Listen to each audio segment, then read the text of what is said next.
millatim Ozarbayjon, ota-onani duosi teng kelayotgan narsa yo'q. Realtorlik bozorida juda ham firibgarlik ko'payib boryapti-da. Bilmayman. Nima birdan repirib ketdingizmi? 30 ming to'laysiz.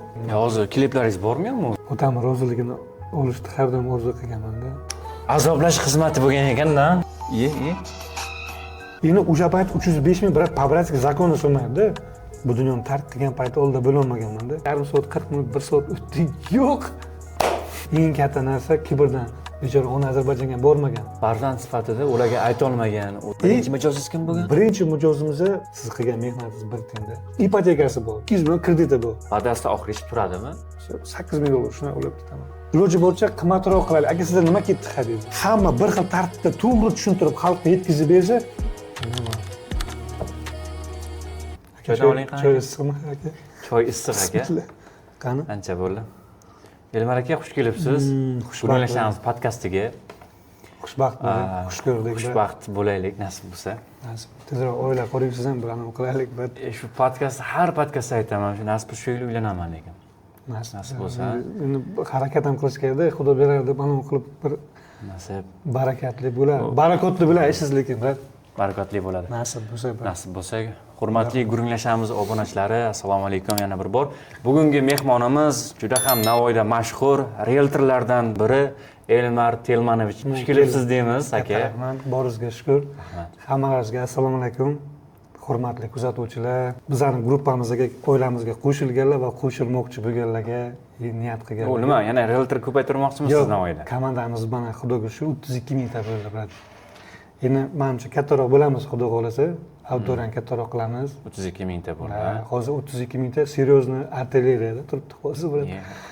To'g'risi. Elmar aka, ko'pchilik sizni tanimasligi mumkin-da. Elmar o'zi aslida qanday odam?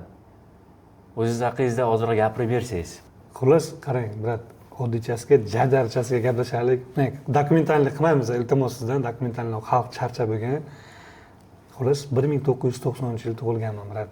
Ko'p kishi yosh deb o'ylaydi, kimdir katta deb o'ylaydi. Saqqol masalasiga keladigan bo'lsak, optasdan yosh bo'lib qolaman. Lekin 90-yil 17-iyunida tavallud topganman. Navoiy shahar vokzal hududida. Lekin ko'pchilik qiziqyapti-da, Ozarbayjonmi yo o'zbekmi? Ko'p kishi meni nurotoligimiz deydi. Yo'q, lekin to'g'risi millatim Ozarbayjon, чистокровный, u hech qanaqasi, lekin Navoiyda tug'ilganman. Otam rahmatli Ozarbayjon, onam ham Ozarbayjonka. Lekin men Navoiyda katta bo'ldim, o'zimiz o'zbeklarga prям seryoz eng qizig'i Ozarbayjoncha men допустим gapirib bilaman, lekin o'zbekchada emas. Menga o'zimizni o'zbeklarni, вообще o'zbekona xalqni urf-odati, madaniyati yoqadi, to'g'risi. Men tengsiz bu narsa, paxta emas, realni. Chunki men ayolim ham o'zbekcha. Eng oson aytaman, yo'q, o'sha xolosan. Elmar aka, mana biz Instagramdan ko'ryapmiz, hozir 33 mingta aytgandek jangovar askarlaringiz bor. Boyevoy. Ha, Boyevoy. Yangi mullalar, aka mullalar. Shu tema qaydan keldi o'zi? Haqiqatan yangi mulla, aka mulla. To'g'risini aytsam, birinchi boshda buni ko'p kishi negativdek qabul qildi. O'ylay agar, lekin unaqa hech qanaqa dilxiraliksiz bo'lgan narsa, sababi birinchi boshda bu narsa fikr xayolimga kelgan narsa bilasizmi qanday bo'ldi? Birinchi boshda mana savdoda 100% oluvchi bo'lsa, o'shani 70-80% da. Endi bu yomon tarafga emas, hech qanaqa bir obsujeniyaga tashlayotganim yo'q bu gapni. 70-80% erkak kishi kelsa ham, ayol kishi kelsa ham, lekin nuqtani yangi mulla qo'yadi, ayol kishi qo'yadi. Masalan, u ayol kishi degani singlimiz bo'lishi mumkin, opamiz bo'lishi mumkin, onamiz bo'lishi mumkin, xolamizni ayol zotida, вообще ayol kategoriyalik insonlar. Erkaklar qo'ymayaptimi hozir? Yo'q, erkaklar qo'yadi, brat. Просто o'zingizni oling, masalan, siz bir inson oilani boshisiz, kelasiz, misol, uyni ko'rib ketasizda, keyin aytasizda, yangingizni ham olib kelyapti, ko'rsin deysiz, по-любому-da. Bir masalan, ko'p holatda ketirib shunday ko'rsatadi, yangi mullaga agar o'sha joy yoqmasa, kuxnyasi yoqmasligi mumkin, qavat yoqmasligi mumkin. Qanaqadir bir hissiyat yoqmasa, bo'ldi, akajon maslahatlashadi deb shuna ketadilar-da, telefon qilasiz, aka, biz o'ylab ko'rdik, bir boshqa variant ko'raylik deydi-da, to есть yangi nuqta qo'yib ketdi o'sha yerda o'ziga-da. O'sha uchun hurmat bilan yangi mulla deyman. U narsa, men o'zimda ham onam bor, misol, meni o'zimda ham opam bor, u yomon ma'noda emas, u просто hurmat yuzasidan bu narsaga уже xalq asosida xudoga shukur to'g'ri qabul qilishni boshladi. Nashta insonni biza misol ehtiyojini qondirdik, uy masalasida sotib berdik, olib berdik, buni men hisoblaganim ham yo'q. To'g'risi juda ko'p uylar baraka bo'lgan bu masalada. Bugunga kelib masalan yangi mullo bu juda ham seriöz inson. Endi bilasizmi, kim kishi o'ylashi mumkin, aka misol menga bilasizmi ko'p kommentariy yozadi. Kommentariyaga yozadi aka nima uchun aka mullo demas deydi. Aka mullolar yo'qmi deydi, faqat yangi mullolarga qilib berasizmi deydi. Misol nima yomon tarafi bu? Masalan, yangi mullo degan payti o'zimni masalan yangi deb ko'rgan inson bo'lsa, o'sha insonga chin yurakdan bo'layotgan masala. O'sha uchun to'g'risi 32 mingta yangi mullo boyvoylar turibdi aka mullolar bilan. To'g'risi. Hammasi bu bizning bitta oila, bilan to'g'risi. Albatta. Men misol buni boshda endi kirib borgan paytimizda gruppa rivojlanish davrida uncha ham tushunmaganman. To'g'risi, boshimdan endi o'tkazaman. Mana jaydaricha dehqonchasiga katta bo'layotgan inson bilan hayotda endi bora ko'raman bitta oilada bir har xil vaziyatlar bo'ladi, yozishadilar.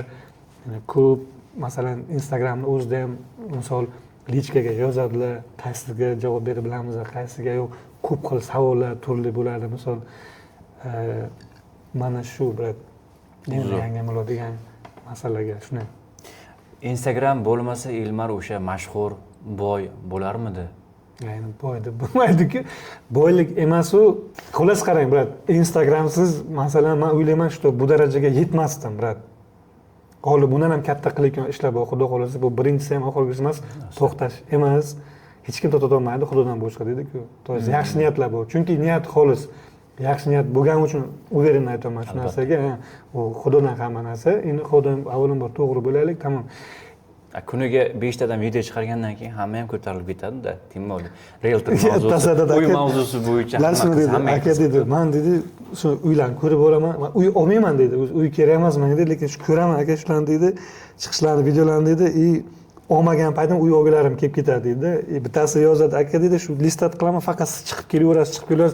Oxiri ko'nikdim sizga dedi. Короче, borki men aytdim. Siz xalqni ko'niktirdingiz, haqiqatdan. Lekin yomon emas. Men chin yurakdan. Endi qanaqadir kamchiligim ko'p bo'ladi. U kamchiliksiz bo'lmaydi ham. Endi qo'ldan kelgancha dehqonchasiga qiziqtiryapsiz brada.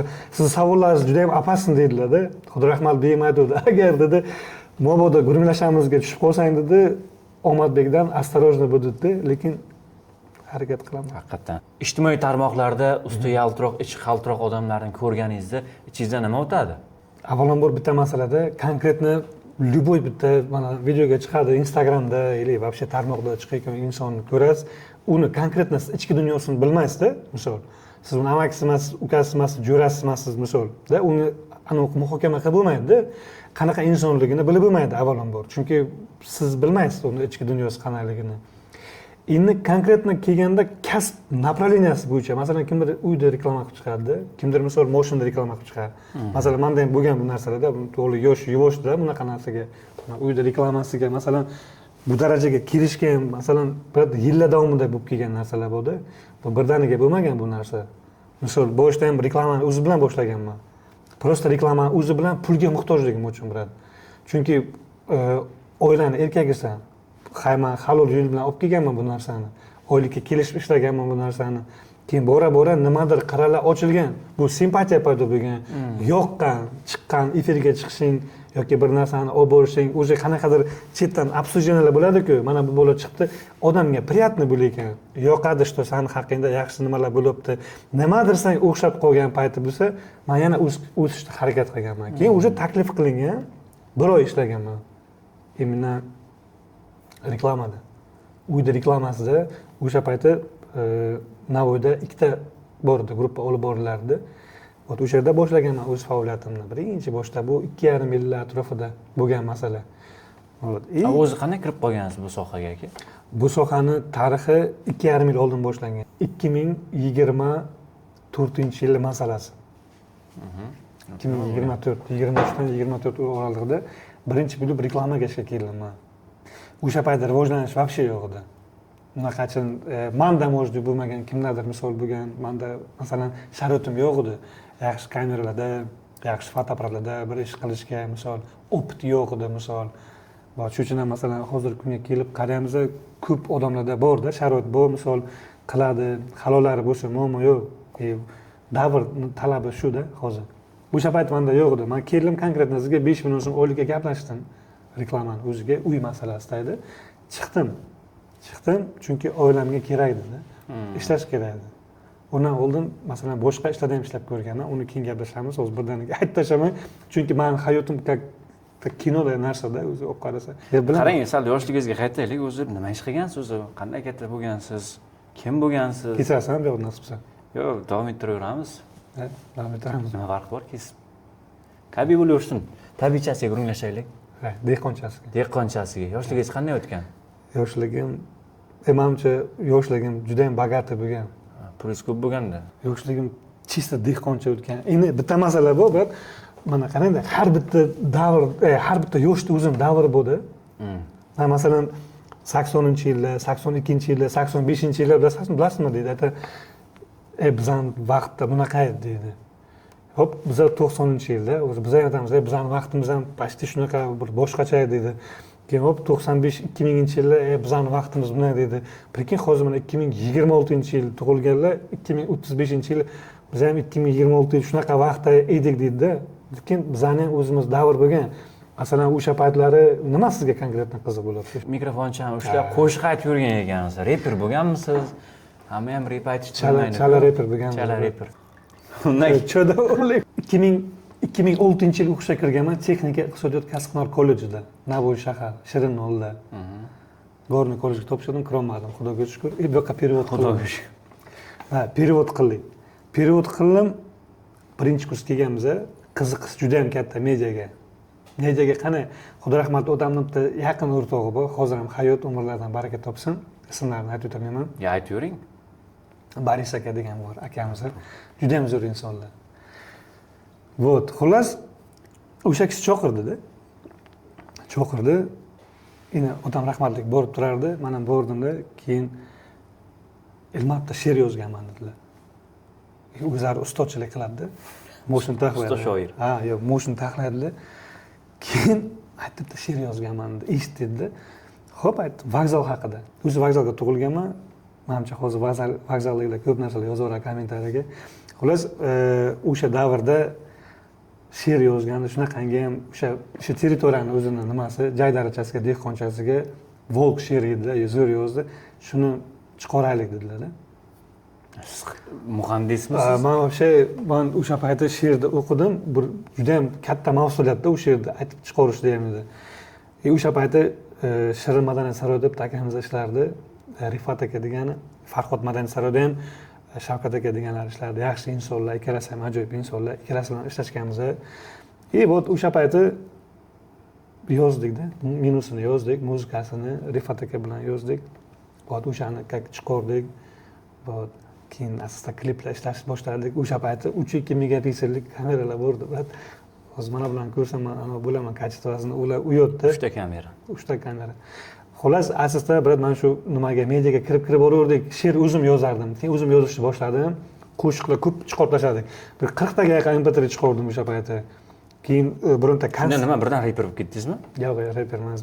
U paytda bilasizmi qanaqa? Bizda bitta narsa moda bor, bilsangiz agar. Men bilmasam, meni buni xalq o'zi ham bilsa kerak. Masalan, o'sha payt Umon guruhi edi. Men Shohrux kumirimda. Shohrux, Shahriyor o'sha davrda rep chiqargan, mana rivojlanib, eng o'sayotgan davrlar edi. Qiziqardik o'shalarga qarab, albomchalar, rasmchalar, bir nimalar qo'yardik. Qancha o'zi misol uncha ham katta yoshimizdan ham farqi yo'q, lekin o'sha paytda haqiqatan ham avjga chiqqan narsa edi. Masalan, Umon guruhi paydo bo'ldi. Masalan, o'shalarni ham konsertga shunday Navoiyga kelib ketdilar. O'sha paytda adashmasam Umid stadionidagi stadion bor edi. Odam to'lib ketdi, ya'ni. O'sha to'lib ketgan odam konsertga shunday kirib chiqib ketibdi, keyin oradan bir hafta 10 kundan keyin gruppalar paydo bo'ldi. Qanaqadir guruh, bir bola guruh, u guruh, bu guruh bo'lib ketdi-da. Guruh bilan 10 tadan ziyod. Biz o'sha paytda o'zimizcha keyin biz ham guruh qildik. El qatorida nima qilamiz qo'chib? Navo guruhi qildik. Navo guruhi. Navo guruhi qildik. Eng qizig'ini aytaman, birat. O'zi Navo guruhida shunday yozdik, o'sha paytda mana bu Instagramda yo'q edi, faqat YouTube bor edi. Internet вообще xudo rahmatli edi-da. Bu juda ham qiyin ahvolda edi.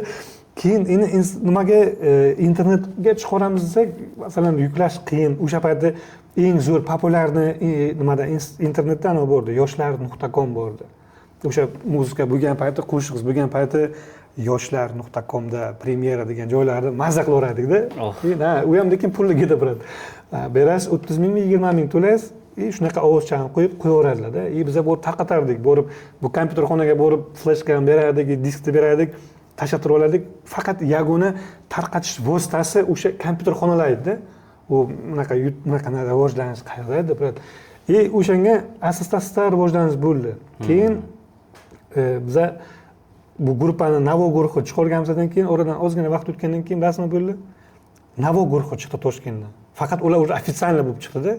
Уже litsenziya, sertifikat bilan уже bu nom berildi, logotiplar, уже авторский права degan narsalar bo'lib ketdi. Biz сразу avtomatik chiqib ketdik. То есть уже bizani qo'shiqlarni o'chirib tashladilar. Keyin o'zimizni otlar bilan chiqishni boshladik. Biz совместно fit qilganmiz o'sha paytlari. Qiz bolalar she'rlarimiz bordi, kollejda o'qirgan paytlari, misol. Вот. Asta konsertlarga chiqishni boshladik. O'zimizda mana amfiteatr bordi, hozir faoliyatini to'xtatgan, по-моему. O'sha amfiteatrda chiqqanmiz konsertlarga, misol, ki mana bu o'zimizda Dvorец sport orqasidagi stadioncha bor, mana shu yerda konsertlarga chiqdik. Shunaqa masalalar bo'lgan. Guruhda kimlar borligini aytib o'tmadingiz-ku? Guruhda eng mashhurlari bor edi. Eng mashhur bu, hozir как раз videoni ko'ryapti hozir 100 talik. O'zi gaplashib turasizmi? Ha, u bizning katta o'rtoq Aziz kim? Azizbek, Azizjon bu. Ajon logotipi bilan chiqadi. O'sha payti u juda ham nimasi zo'rdi. Shustri bo'lardi-da. Shustri edi-ku. Zo'r bo'ladi. Shu kollejda o'qiganimizda, parallelni o'qiganimizda, bir kurs kichkina bizdan. Вот. Keyin u keyinchalik Yevropaga chiqib ketdi. Уже u yoqda ham rivojlantirdi. O'zimizni O'zbekistonda chiqargan qo'shiqlarimizni уже chet elda, misol Malayziyaga borgan paytlari ham, chiqargan paytlarida juda ham katta ana olib kelgandi bizga. Keyin qizlarimizdan Sitora degan qiz bordi. Ovozi R&B yo'nalishida edi. Juda ham zo'r ovoz chiqarardi. Ovoz nimalarda videolar ham klip ishlaganmiz bilan kороткометражный kliplar bo'lgan. Keyin Oydin degan qizimiz bordi. Uni ham ovozlari juda ham zo'r. Uniki уже vokalkaga zo'r edi, vokalniga, mягкий qo'shiqlarga zo'r chiqarib berardi. Bora keyin o'sha payti endi qizlar o'z yo'nalishiga barim oila bo'ladi, boshqa bo'ladi. Keyin ish boshlandi, boshqa bo'ldi. Oxiri Shohruh degan ukamiz bu. Necha yoshda bo'lgansizlar o'sha payt? 2007 boshlagan bo'lsam, 2008-yil gapida 18 yoshda. 18 yoshda patsan bo'lgansizda. Patsan bo'lganmiz. O'sha payti Shohruh degan ukamiz bu. Juda ham iste'dodli inson. Hozir u kishi ham ko'ryapti bu podkastni по-любому. Вот. U insonni ovozi zo'r, u insonni qiziqishi zo'r, u insonni hayot, dunyo qarashi ham zo'r. Bizdan ancha yosh kichkina. O'sha kishi ham she'r yozgan joyi bor. Birga fit qilganmiz. Juda ham chiroyli qo'shiqlar chiqqan. Yiroqlarda degan qo'shiqlar bo'lgan. Armon degan qo'shiqlar chiqarganmiz. Вот. Juda ham chiroyli davr o'tgan shu inson bilan ham. Bizda shunday masala bo'ldi. O'sha payti Mador degan guruh bor edi. Feruzlar, ma'ruflar asoschilarida bolalar juda zo'r bolalar.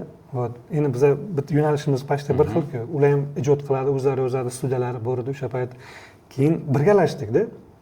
Birgalashib nima qildik? O'sha payti mana Bobur Mansurov bilan chiqayotgan ana bor Ibrat aka. Ha. Вот o'sha kishi ham o'sha payti birga edik hammasi. Ha, birga qo'shiq aytgansizlar-da, to'g'ri? Ibrat masalasida Ibrat o'sha payti ular bilan Mador bilan aytgan payti ma'ruflar bilan keyin qanaqadir sabablarga ko'ra u yo'q edi orada. O'sha payti Feruz bilan Ma'ruf qolgandi. Keyin keldik. Bir ikkita qo'shiq chiqardik ular bilan ham. Tunukun degan qo'shiq bor edi. U mashhur bo'lganmi qo'shiqlaringiz? Endi o'sha payti kimdir eshitardi. Hozir chiqib aytsang hech kim tanimasa ham kerak, menimcha ancha yil bo'lgan. Если что, bir oxirgi gapda qo'yaveramiz joyini epizodidan. Hozir kliplaringiz bormi o'zi aslida? Klip YouTube'da bor, ikkitami, uchta klip bor, lekin qolganmi? Ha, bor. Ko'rsa bo'lam. 13 yil oldin qo'yilgan bu video. Mana ko'rinmayapti-da. Mana qarang. 13 yil oldin qo'yilgan video. Wi-Fi'ga ulaning. Ana shu ko'ylak pochamiz hozir ham turibdi, hovli beradi. Mana bu sizmi? Qalbim o'g'risi degan qo'shiq bu. Klipni kimdan o'g'irlagansizlar? hozir yangasi ko'rib imla shu qo'shiq tanlaganingsan deb turganimiz ham kerak. Klipni g'oyasini bitta Mo'min aka degan bor qo'shnimiz. O'sha kishi ijro beruvdi. O'g'ri bacha rolini o'ynadi edi.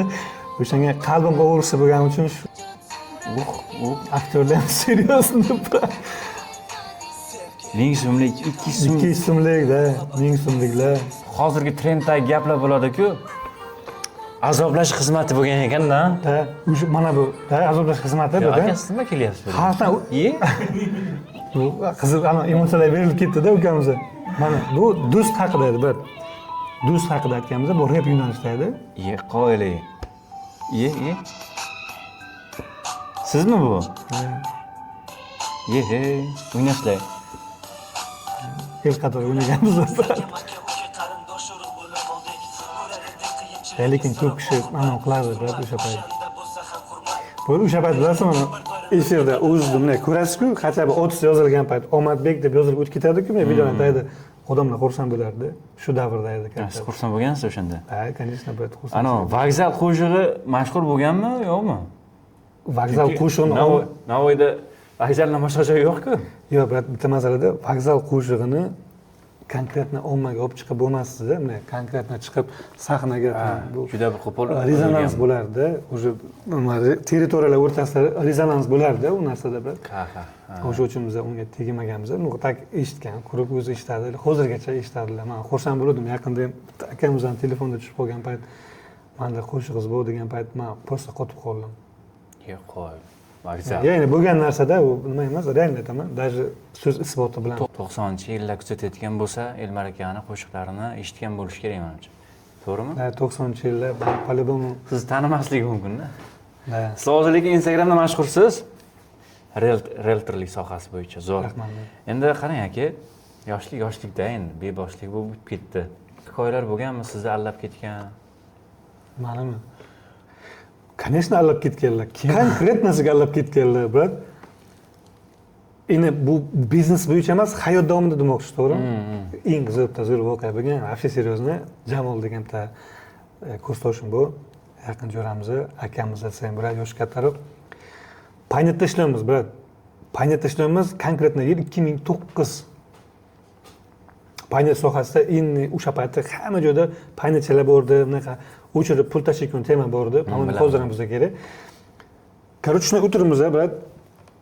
Men endi kelganman-da, u ishlab turibdi, ish davomida kollejda o'qiymiz, taklif qildi, aytdi, "Kel" dedi, shu yerda ishlab ko'r dedi. 80 ming so'mmi o'sha payt o'ylaganida, "Yo, yolg'on bo'lmasin, yodimda borini aytaman." Xo'p dedim. Qo'shimcha daromad nimasi yomon tarafi yo'q. Ishlab turibmiz. Вот, menimcha даже o'sha payt havola issiq edi. O'sha paytda biz kollejda o'qiyardik. Men KVNga ham chiqardim-da o'sha paytda. Shunaqa masala bo'lgan. Jamol ham KVNga chiqadi. Keyin do'konchaga kirib turibmiz. Paynetcha bu, mana bu Vashxot naves bor-ku, ana shu yerda agar kimdirlar bo'lsa hozir biladi, ana bu bor edi, rasmga tushgan to'ylar, nimasiga rasmga tushgan joy bor edi. O'sha ichida prям paynetcha ochilgan, kichkina ofischa bor edi.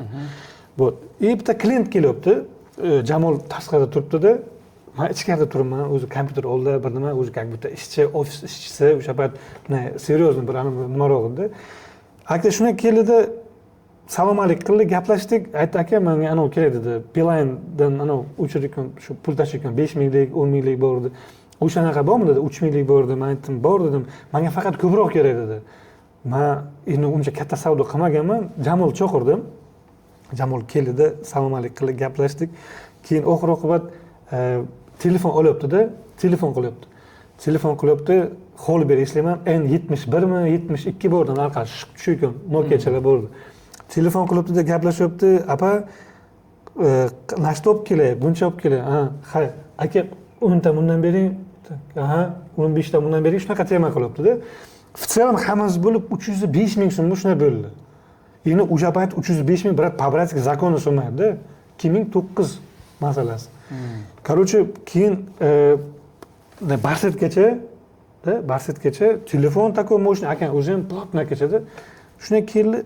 Endi hisoblab beramiz, aytibdi-ki, "Bo'ldi, aka" debdi, "Men hozir Yangi bozorga boraman, shuni berib kelaman" debdi. "Beraman" debdi, "Pulni olib kelib beraman" debdi. Keyin men uncha tushunmayman. Keyin u aytibdi, Jamol aytibdi, "Aka" debdi, "Hozir buni qanday qilsak bo'ladi?" "Unday bo'lmaydi" debdi, "Birga boramiz" debdi. "Sen menga ishonmaysanmi" debdi. "Mana" debdi, Barsetga shunday qo'yibdi-da, mana telefonni ham qo'yaman debdi aka, men boraman qaytib kelaman debdi. Yana o'sha payti Lacetti bor edi. Lacettida kelganda brат, endi bunga qarasang formasi tuzishi qadi qolmadi, konkretno sizga telefon summa hech qanaqa shubha yo'q-da brat. U konkretnoga уже ilojing yo'q, ishonmasanda. Все ketdi, короче. Barsetkani qo'ygan, telefon qo'ydi, ketdi. O'tirimiz yarim soat, 40 minut, 1 soat o'tdi. Yo'q. Yo'q, aka yo'q. Короче, men aytaman, Jamol deyman, manimcha aka ketdi deyman. Jamol aytibdiki, Ilmar debdi, bu kelsa kerak, uncha ham Jamol hatto Barsetka ochib ko'rgan deyman. Bala astag'firulloh, tavba qilib. Короче, astag'firulloh brat, shunday Barsetkani och deyman. Barsetkani shunday ochamiz. Mana shunday xaltachada nos, dokument, удостоверение, короче. И все. И bitta ruchka bor, uzr so'rayman. Boshqa hech narsa yo'q. Telefon yo'q deyman. Ha, o'sha oxirgi qilgan telefonga telefon qil deyman. Telefonni shunday ochibdi, telefon o'chirilgan. Ichida sim kartasi yo'q, brat. Отвечаю, yo'q. Отвечаю, loq bo'lgan ekan. Ha, lo'q dedi-ku. Chumon chiqqan shu kuni bo'lsin dedi-ku, uxlatib ketdi-da, brat. Короче, shunday turimizda nima qilishni bilmaymiz. Men Jamol все yetib keldik, brat deyman. 305 ming so'm pul. 5 kun tekin ishlaysizlar-da. Eng qizig'ini aytaymi sizga, bu tugashi interesim tugagan bu voqea. Xullas, kelyapti, kattadan chaqirdik, kattamiz bordi, естественно, bunaqa tochkan kattasi bilan shunday keldi-da, shunaqa kartani ochtasadik, shunaqa vaziyat dedik, u уже, по-моему, bilmayman qanaqa vaziyatlar bilan bo'ldi. Telefon o'g'irlangan, pasport удостоверение formani olamnikida, lekin u ham falshivoy bo'lib chiqibdi-da, короче, уже уголовное дело ochibdilar bular. Uголовное дело ochilyapti, oradan bir 20 kunmi, bir oy o'tyapti. Bizda KVN masalasi chiqishimiz kerak. KVNga tayyorgarlikka Jamolnikida biza. И shunday derazani oldida turibman, u keyincha kirganda, shunday akacha kelyapti-da, opa bilan. Qayerdadir ko'rganman-da shu inson deyman. Shunday kelyapti-da, o'sha konkretno Jamolning uyiga. Shunday kelyapti-da, aytibdiki, ukajon debdi, shunaqa deb Jamolga aytibdi-da, shunaqa maziyat bo'lgan debdi. Kattalari paxod yozilganda, ustidan yozilib berilganda 02 qilingan paxod o'sha paytda. Aytibdiki, bu debdi masalasi debdi, shunday vaqtida ukamiz ham o'g'li. Mana bu aka aytibdi, ukasi masalasi bo'lgan, o'shanga debdi, shuni nimasini qaytaring deb, endi ular ham shu qonun oldida shtobi hammasi halol bo'lsin, o'sha payt qaytarilgan. Oradan necha xabarlar, почти 1 oydan o'tgandan keyin bu masala yechimi topilib, pul qaytarib berildi, qolgan mulklar qaytarib berildi. Deb shu hamma o'z jazosini olib berdi muddatini. Bu taraf, короче, ana shunday bo'lib ketdi, brat. Chigal bo'lgan masaladan bittasi bu holi. Aldanishlar juda ko'p bo'lgan, nasib qilsa hol yana bo'ladi, brat. Undan qochib bo'lmaydi, brat. Iloji bo'lsa, aldanish bo'yicha jahon chempionimiz, brat. Haqiqatan ekan aka. Telefon dardida yurgan paytimizda telefonga qiziqaman, brat. Juda seriozli qiziqaman-da. Hayotda bunaqa qiziqish hech qachon boshqa narsaga bo'lmagan. Men telefonni perchatkada almashtirganman. Endi o'sha maktab paytdan boshlab kollejga kelgan payti telefon berardik, ustiga pul berib boshqa telefon olardik. Telefon berardik, ustiga pul qo'yib boshqa bo'lib telefonda o'sganman. Nokia'dan boshlaganmizda sensorgacha borganman, eng qizig'i. В целом bitta istoriyamizda именно konkretно telefon haqida bozorda bitta sinimiz bor. Telefon bilan ishlardi. Menimcha qo'l berishlardi ana shu inson. O'zi telefonistka bo'lib ketgandi. O'sha kishi bilan ko'p oldi berdimiz bo'lgan. O'sha payt N95 degan model bor edi. Like bossin o'zi shu videoni ko'rayotgan, o'sha ishlatgan o'sha bolalar sherga. O'sha N95 ni ham yaxshi ko'rardim. Nokia, вообще Nokia'ning otasida o'sha paytda. No, 8800 otasi, lekin o'sha paytda u periodda zo'r edi. В целом o'shanaqa telefonga men pul berganman o'sha insonga. Bu Toshkentdan olib kelardi telefon. Toshkentga ketib telefon olib kelyapti-da. Telefonni olganman qo'limga, N95 olib kelib berdimda telefon qilishni o'g'lim mazza qillasizda telefonni. Shunday sim kartani shunday qo'ygan bilaman, shunday yo'qolman. 5 minutdan keyin telefon bo'lyapti. Shunday telefon ko'taraman, ichki ishlardan telefon qilyaptilar. Aka shunaqa debdi. Qaydasiz debdi aka deb. Aytaman uydaman deyman. Kim bo'lsam, men shunday debdi. Aka telefonni qo'yishingiz hojati yo'q deb, o'zini kasb bo'yicha gрамотно, insof bilan tushuntiryapti-da odam. Aka telefon uxlatilgan deyapti, o'g'irlangan deyapti. Bu to'g'ri tushuning deyapti.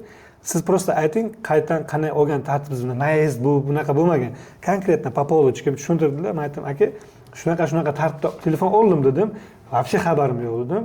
Atak men telefon beraveraman, nomerini bilan gaplashamiz dedim, o'sha joyga yetib beriladi-da, yo'g'ini o'zlari hal qilasiz dedim. То есть men bu yerda krayniy, men oluvchiman, mening как klient.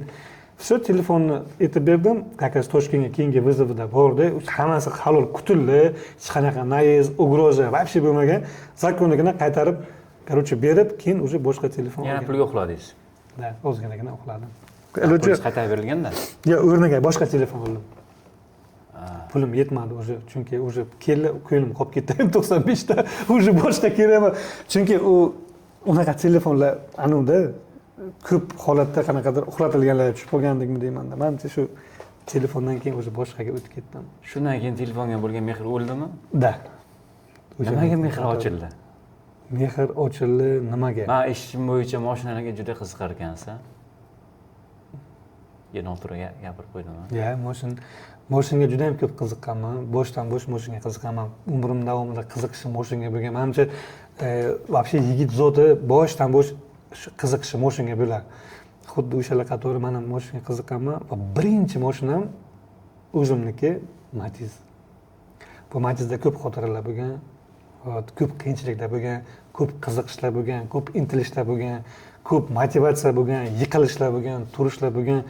Menimcha borku yolg'on bo'lmasin, o'zi ana shu video konkret narsaga bitta like boshladi, o'zi ko'rgan odam bilasizmi nima uchun? Nima uchun? Matiz bor uchunmi? Ko'p odam Matiz bilan katta bo'lgan.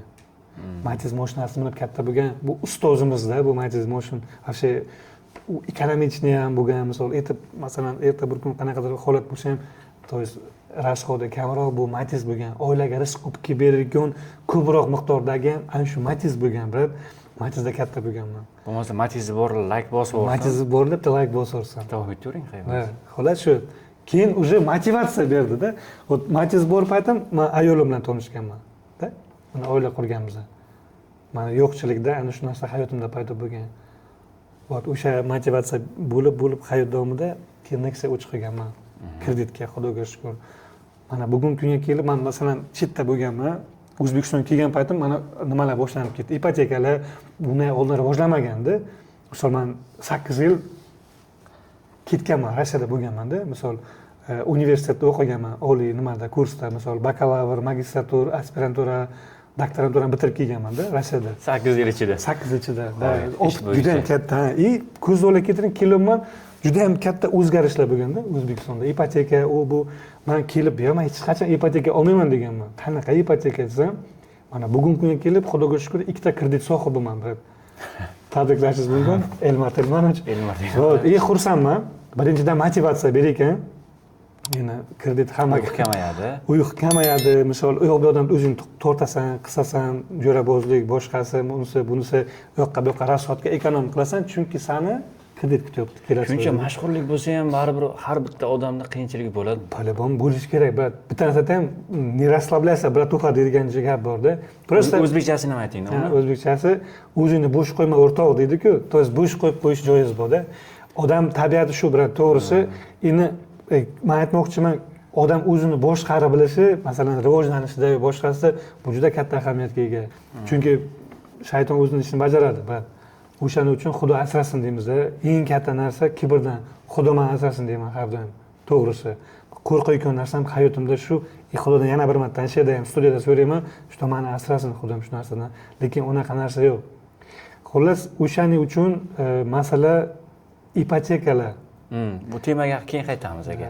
Yana aldangan joyingiz bor-ku, bilaman. Ko'p aldangansiz. Eng super aldangan hikoyangizni aytib bersangiz. Aldayveraman. Buni lekin hozir yangi ko'zi xafa bo'ladi-da. Aytaveraman, tak xafa bo'layotgan joyi yo'q. Короче, boshqalar allanmaslik uchun. Lekin hozir menimcha o'sha unaqa allanish bo'lmasa ham kerak, o'sha paytda bo'lib qolganda gaplashardik telefonda. Bir kun ishdan kelganman, kombinatda ishlayman, smenada ishlayman. Kechqurun kelamiz, soat 1lardami, 12:30 ovqatlandim. O'sha paytda kompyuter olganman. Kompyuterda ham olish masalasi qanday bo'lgan? Kompyuterda o'zim kuchim bilan olganman-da o'sha payt ishlab. Orzu qilardim, turklar bilan ishlab qolganmizda, Uselda ishlardim, antenna qurardik. Keyin Xudoga shukr, alhamdulillah. Oylik yaxshi edi o'sha payt. oylikdan olganmiz. Xullas kompyuter oldida turibman. Odnoklassniki degan narsa bor-da, hozirgacha bu. Lekin o'sha paytda sani pik edi. Instagram degan narsa u yerda вообще yo'q edi. Shuni Odnoklassniki kiryapman, bitta kishi yozyapti, qiz bola. Salom, yaxshimisiz? Ha, nima uxlamayapsiz deb yozganda. Men o'sha paytda o'sha akkauntni Odnoklassnikda odamni ko'paytirish temasida olib tashlaganman-da, дружба qo'shib tashlaganman hammani. Ko'plar qo'shib tashlaganman, как будто odamlarim ko'p, lentalar chiqar, bir nimalar bo'lgan narsa. Mani друзьямdan yozyaptilar-da, brat. Yozyaptilar, men tushunmayman kimligini, qiz bola. Nima uchun uxlamayapsiz? U bu shunday yozgan. Men ham yozdim, ishdan keldim hozir, shunaqa yozdim. Keyin men aytdim, "Sen nima siz nima uxlamayapsiz?" deb yozaman. Aytibdi-ki, dedi, "Men ham shu opamni profilidan kirganman", debdi. Короче, keyin men dedi, "O'zim profilim ochish niyatim bor, lekin ocha olmayman", dedi. O'shaning uchun debdi, "Akkaunt nimasiga yordam qila bilasizmi, ochib bilasizmi", debdi. Men ham, "Ha", dedim, "Ochib tashlaymiz, muammo yo'q", dedim. "Nima qilish kerak", dedim. Aytibdi, "Shu dedi, o'zi telefongizga bitta kod keladi", dedi. "Shu kodni", dedi, "Anavi klass", dedi. "Dadim, men shu javobni yozib yuboring", dedi. "Ha", debmi, "Nima?" birda javobini yozib yuboring", dedi. "Keyin menga kelar, men qo'yaman, keyin menga ham akkaunt ochiladi", debdi. "Nomer kerak", debdi. "Biz nomerim yo'q", debdi. Men ham, "Hay", dedim. Keyin, короче, brat, MTS ishlatyapman. MTS qarzga kiradi, brat, o'sha payti. MTS bor firma, ha, o'sha payti kunlik ishlatasiz, kun davomida pulingiz yetishmaydi, keyin kunlik bir kunda oladi, bir sutkada. Siz bilmaysiz nima bo'layotganligini. Короче, SMS keldi, bir deb yozaman, yana kelyapti, yana yozaman, yana kelyapti, yana 3-4 marta bo'ldi-da, o'zi kimdir yozyapti, o'sha payt qanaqa bo'lganini o'zi bu, lekin yaxshi ish emas, lekin brat, lekin o'sha paytda bo'lgan. Ochiqchasiga gapiraman, bu yerga negativ yozish menimcha вообще kerak emas narsa, bu yoshlikda bo'lgan xatoda. Imенно prikol taraf bo'lgan nimada? Yozamiz. Keyin shunday oxiri telefonni просто ko'zimni ochdim-da, o'qidim. Endi karaxtman, brat, soat 1:30-2 kechqurun. Shunday ochib qaraman, nima uchun men o'zi birni jo'natganligimga-da qarayman. Bu yerda yozilganda mana ok narsa borki, ok beradimi, nimadir bergan narsa bor ekan. O'shanga men dabro berganman 4-5 marta. Har bittasi $5 o'sha payt shunday bo'lgan. Или $1 bo'lganmi? Eslolmayman. Ofisial normalniy summa bo'lgan. $5 по-моему, har bitta olgan nimangiz. Keyin tushundimki nima bo'lganini. Shu yetib keldim-da. Chiqib shunday yozaman deyman, o'zi Chorindaman. Короче, Chorindaman. Eng qizig'i ertalab bo'ldi-da, brat. Uxladim, короче. Uxladim, ertalab shunday turdim, shunday qaraman, $24 qancha minusda turibman-da. MTSda. Shunday qaradim, aytdim, "Всё. Короче, salom alaykum". Lekin bu to'lov ilojim yo'q edi, chunki MTS xat qiladi-da. MTS o'zi ham xat bo'lib ketdi oxiri keyin. Shunday bo'lib qoldi. Birdan ko'p allanganman. Aytamanki, allanish masalasida men jahon chempioniman, brat. Ko'p holat bu, bilasizmi nima masala? To'g'risi, ko'ngil ochiqligidan bo'lgan. Ko'ngil ochiqlikda bizda bilasizki, ko'ngling ochiq bo'lsa, foydalanish masalasida juda ham ko'p narsalar bo'lgan. O'sha payt yoshlik qilganmizda, Xudoga shukr, hozir unday emas. Hozir ko'p o'zgarishlar. Shuncha aldanibsiz. Aldanish sizni nimalarga o'rgatdi hayotda? Savollar qiynashyapti. Aldanish, brat, bunday masalada insonni boshdan o'tmagancha biror narsa, siz uni bilmaysiz. Masalan, siz hozir sizni o'tayotgan yo'ldan men o'tmaganman. Qaysidir bir yo'llaringizdan, misol siz meni yo'limdan o'tmagansiz. Keyin mana ko'pchilik aytadiki, hamma narsa yoshda deydi. Yo'q, yosh ham inobatga olinadi. Asosiy aksent yoshda, lekin yosh bu konkretniy faktor emas. Misol 50 ga kirib, siz boshidan o'tmagan narsani, masalan, 50 yoshgacha ota-ona bilan yashab borgan odamlar bor, 30 yoshga kelib ota-onasiz qolib yashagan odamlar ham bor-da, masalan.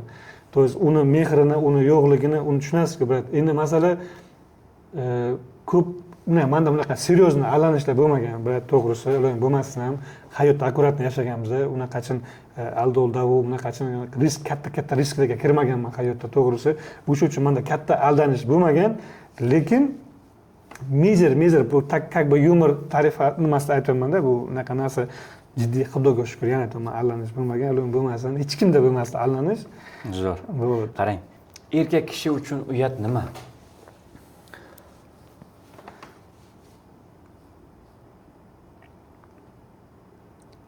Uyat bilasizmi nima? Qo'ling, oyog'ing, ko'zing, hamma narsa taning ishlab turgan payti oilangga rizq olib kelib bera olmasang. mana shunday vaziyatlar bu именно hamma taning ishlaydi, полноценный insonsan, 100 talik, hech qanaqa muammo yo'q. Biologически ham, fizически ham, умственно ham. Oilangga просто rizq olib kelib bera olmasang, mana shuni uyatni bilan erkak kishiga. Masalan, men o'zimni o'ylam uchun, masalan, vaqt kelsa, hojatxonaga ham kirib qilib ishlab o'sha narsani u boshligidek qilibmi olib kelib bera bilaman. Ana shu narsa, kimdirlar bu, masalan, xudoning bir taraflari misol sinov bilan tushgan, qo'li yo'q bu, misol invalid insonlar bu, boshqalar bu, ularni oldida ko'p kishiga misol bo'lsin bu narsada. Hozir ijtimoiy tarmoqda ko'ryapsiz aka, hamma o'zini muvaffaqiyatli nimalarini, videolarini qo'yapti. 18 yoshida mashina oladi, 19 yoshida uy oladi. O'zi bu faktor to'g'rimi? Sizni fikringiz kerak shu yerda. Brat, men bitta narsa bilamanda, misol ikki xil bo'ylar bor. Mana farzandlar desam to'g'ri bo'lar. Boy emas, boy farzandlar ikki xil bo'lar. Meni fikrim, hech qanaqangi bu narsani kritikovat qilish kerak emas. Ikki xil boy farzand bo'ladi-da, meni fikrim brat. Birinchisi tug'ma, ikkinchisi hayot davomida erishilgan. Masalan, siz ko'z olib ketiring, masalan, men hozirda, men oddiy insonman, dehqonchasiga brat, men ishlab ketaman. Sharoitimni zo'r taqlayman. Yillar davomida mehnatim bilan 40 50 yoshga borib, ma'lum bir miqdorga boraman-da, mana farzandim yo'q meni hozir farzandim. Lekin Xudo xolasa masalan 5 yildan keyin, 1 yildan keyin, 3 oydan keyin masalan farzand o'sha tug'iladi, dunyoga keladi, o'sha sharoiti bor holatda keladi. Masalan, o'sha hamma sharoit qilinganda, u uchun ota-onasi qilib qo'ygan o'sha.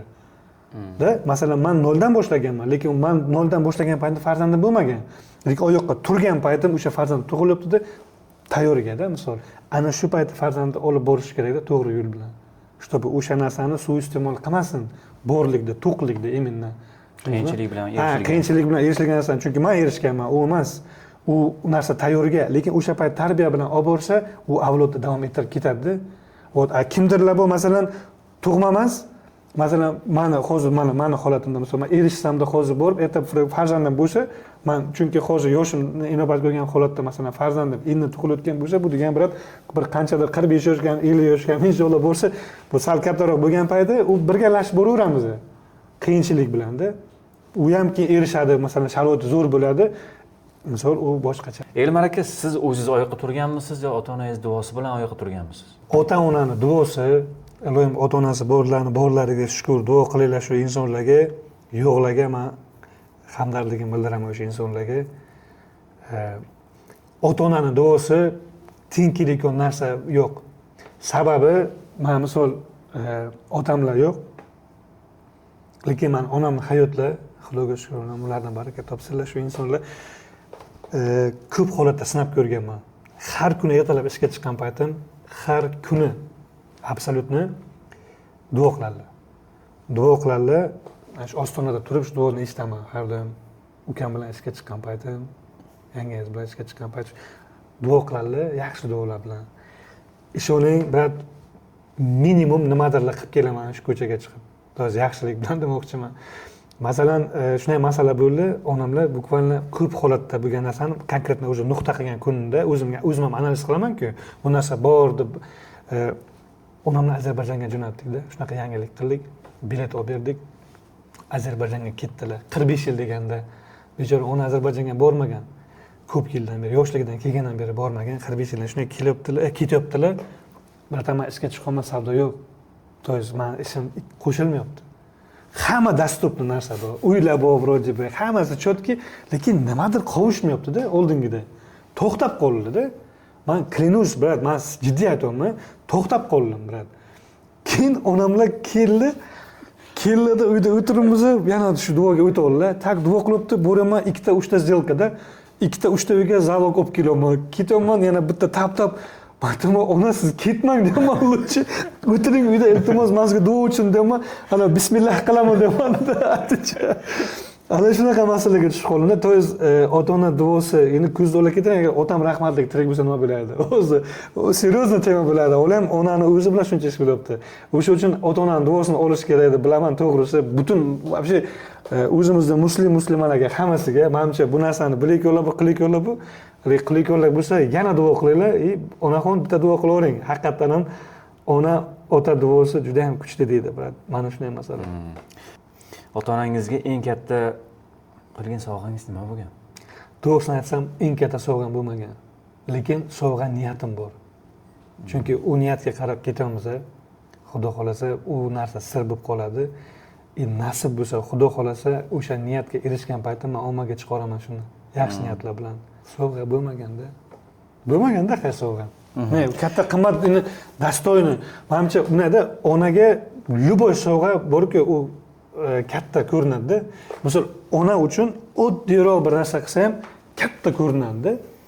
Lekin men lichna onamga o'zimni misol dunyo qarashim bilan kattaroq sovg'a qilmaganman, hali uspet qilmaganman, to'g'risi. Lekin niyatim bor inshaalloh, brat. O'sha narsani qilib beraman. Xudo xolasa, uni ham vaqt soati bor deb bilaman. Alloh o'sha kunlarga nasib qilsin. Nasib aka. Farzand sifatida ularga ayta olmagan, o'zingiz ichingizda qolib ketgan gaplaringiz bormidi? Afsusdan ekan narsam bitta narsa, o'sha inson bu dunyoni tark qilgan payti oldida bo'lolmaganman-da. Chunki bizdan men O'zbekistonda bo'lganman, ular Rossiyada bo'lgan. Ana shu narsa imенно o'sha paytda o'sha kuni bo'lmaganman-da oldida. Nima demoqchi bo'lganlar, nimadir demoqchi bo'lganimni biz bir-birimizga faqat endi u dunyoda ayta bilamiz. Lekin Xudoning o'zining yordami bilan 1,5 kunda olib keldik. Menimcha u chet el fuqaroda, masalan, Rossiyani o'zida bo'lgan narsa 1,5 kunda annamni odam olib kelolmaydi. Bu Xudoning o'zi to'g'rilagan narsasi, Xudoga behisob shukrlar, shu o'zimizni Navoiyda ko'mildilar. Joylari jannatda bo'lsin. O'sha rahmat, o'sha uchun to'g'risi men otamga qo'limdan kelgancha ko'p narsa qilib bera olmaganman-da. Chunki orada uzilishlar bo'lgan ko'pdi. To'g'risi ko'ra olmaganmiz, ish masalasida bo'lgan, o'qishda bo'lgan paytlarim bo'lmagan. Lekin agar shu yerda hozir hayot bo'lganlarda edi, men juda ko'p ish qilib berardim otam uchun. Nima ish qilib bergan bo'lardingiz aka? Eng katta orzungiz o'sha qalbingizga tugib qo'ygan. Otam uchun men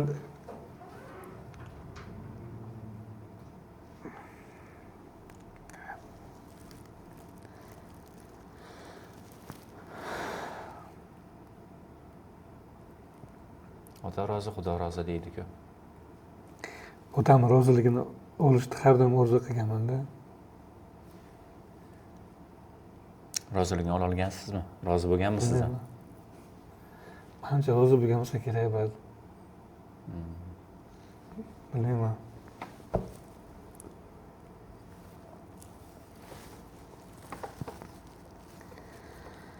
Lekin bitta narsa aytaman, otasi borlar asraylarda, otalarimiz deyman. Shunday, u как jo'rada, как do'st. Men jo'ra emas, do'st desam to'g'ri bo'ladi. Ota bu do'st. Onaga aytolmaydigan gaplarni otaga aytib bilasiz, so'rab, bilib. Men otam rahmatli, juda ajoyib inson bo'lganlar. Men nima uchun Elmar Telmanovich qo'yganman даже profilda, uy joyida bir nima qo'ysam bo'lardi. Lekin mana shu ochistva o'ynash kerak. Mana shu ochistva litso bo'lib qolsin deganman. O'sha uchun ochistva bilan qo'yilgan. Sababi ham shu edi. Nima uchun Elmar Telmanovich? Sababi o'sha insonni xotirasiga. Lekin niyatim bu, otam oshpaz bo'lib ishlaganlar. Men otamni otaligini bilganimdan-da, to'g'risi yoshligimdan otam power bo'lganlar.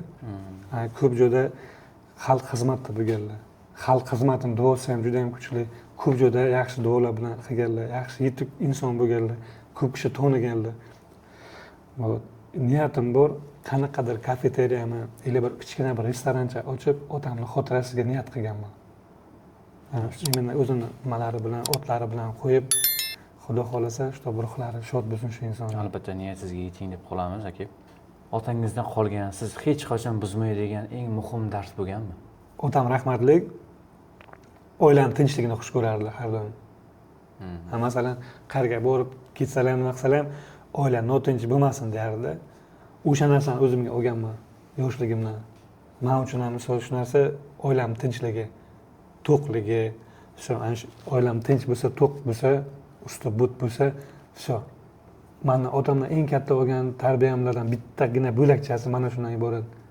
Ana shuni qo'llab kelaman, birat, har doim.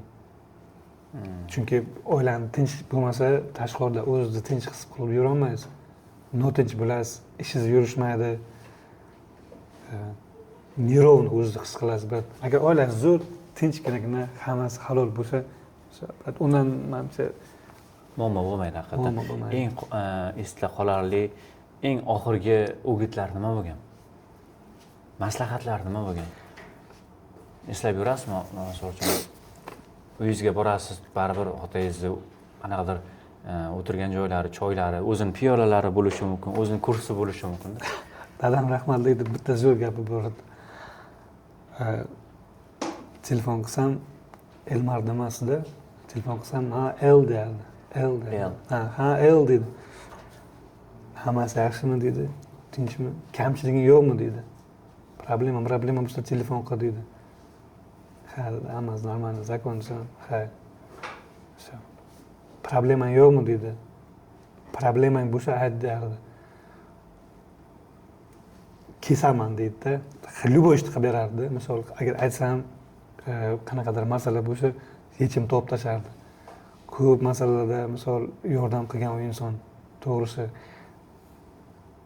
hayotimda katta chuqurlikdan chiqargan inson otam bilaman, onam bilan, ukamam, podдержкасы bilan shu uchta inson katta chuqurlikdan chiqargan insonlar. Buni men bilaman, Xudoim biladi. Yana ota-onasi borlarga maslahatim shu ikkita gulday insonni asrash kerak, chunki o'zlari ham ota-ona bo'ladi. Liba ota-ona bo'lgan, ko'p kishi ota-onasidan xafa bo'ladi, lekin bu narsa qaytar dunyo srazu momentanно qaytadi farzandidan yoki misol yaqinidan. O'sha uchun ota-onaga qanaqa munosabatda bo'lib, qanaqa hurmat izzat qilsang, erta bugun xuddi shunaqangi hurmat izzat olasan farzandingdan degan joyi borda. Bu narsa asrash kerakda ota-onani. Shu tiriklikda asramasang, shu o'zi iyerarxiyada bu, brat. Masalan, hozir kimdir ota-onasiga mana qiladi, yaxshilik qilib kelasan, erta bir kun senga shunday farzandlik qilib beradi dedi. Qanaqangi munosabatda bo'lsang, erta bir kun shunaqa bo'ladi. Ana shu narsaga kelib chiqadi. Endi shunaqa gulda o'zi nima maqsadda hayotga keladi odam? Men tug'ildi, o'qidi, etapma-etap bog'cha, maktab, institut, oila, ish, pensiya, nabira, inna lillahi rojiun. Nimalardir erishildi, qanaqadir iz qoldirding, yaxshi, yomon, barim по-любому manaman deb ketsang ham nimadirlarcha kirib ketasan, nimadirlar bo'ladi, u hayot o'zini yo'lida. Lekin hozir ko'zni olib ketiring, mana shu narsa etapma-etap bo'lgandan keyin xuddi shu yo'ldan san ham o'tasan, xuddi shu yo'ldan sani farzanding ham bo'lsa o'tadi. Misol, o'shaning uchun aytdiki, u narsa nimani eksang shuni o'rasan deb вообще bejiz aytilmagandir, bilaman. Ko'p maqollarning tagida ancha narsa yotibdi haqiqatan ham. Uni bobolarimiz просто esdalikka aytib ketmagan, po faktu konkret narsaga ishlatsin deganda. Shuni o'sha uchun ota-onani asrash kerak deb bilaman. Birinchi mijozingiz qanday bo'lgan, qanday kirib qolgansiz? Qisqaroq qilib aytib bersangiz. Bo'yni gapirdingiz-ku. Ya mayli, yana bitta aytsam bo'ladimi? Zakon emotsiya bilan aytaman, aka. Bukvalni 2,5 yil oldin brat, men reklamaga ishga kirganman. Chista reklama bilan 5 million so'm oylikka. Erkak kishi uchun 5 million oylik menimcha, в принципе, zakonni so'maydi. To'g'risi, o'sha payt Matizda yuribman, 5 million normal so'mman. Shuhrat akam boshchiligida Navoiy uyiga keldim, brat, ishga. Olla, hurmat, izzat o'sha insonga chista poklon, to'g'risi, juda ham ajoyib insonlar. Hop, motivatsiyani dodasini bergan o'sha inson bo'ladi. Bu birinchi ustozlarimdan. To'g'risi, hamma kategoriya любой temada o'sha insondan ko'p narsa o'rganman. Вот. Birinchi mijozingiz kim bo'lgan? Birinchi mijoz batan bu, по-моему, nuratolik inson edi. To'g'rini aytsam, o'zi ko'p kishi bilayotgan bo'ladiki, imon nuratolik insonga tushib qolganmiz. Ko'zni olib ketiring. 720 millionlik uy. Yangi holi Marslar, nuratolik akamizning uyi aslida. Klientimiz kelibdi, yosh oila, o'sha uyda shunday ko'ribdi, e'longa chiqmasdan baraka bo'libdi. Вот, уже men realtor bo'lib ishlayapman, чисто сделочный masala bo'libdi-da, birdan katta summa o'rtada turibdi. Eng katta сделкалар o'sha paytim xayolimda, misol 5 million oyga olayotgan paytim, biz o'sha narsani, допустим, bir kunda ishlab ketganmiz. Shunaqa masala bo'lgan. O'shandan keyin men уже bo'ldi, meni hayotim ko'chmas bo'ldi. Всё, men aytdim, всё, men realtorman dedim. Ishlayman dedim. Xudo xolasa menga motivatsiya bo'ldi. Menimcha birdan hozir oddiy dehqonchasiga oling. Masalan, hozir shunday ko'chaga chiqingda, bitta konkret ish chiqingda, shunday 5 oson pul deb birinchi tushunasiz-da. Menga ham shunday tushunilgan o'sha payt. Bir soatda-da, Ha, misol bu opamiz borda Manzura opalar bilan o'sha kishi bizani ustozim deb aytdim buni aytib o'tganimda Manzura opa ustozlik qilgan menga. O'sha opa bilan birga ishlaganman. Men tushungan narsam o'sha paytda menga oson 5 million keldi deganman.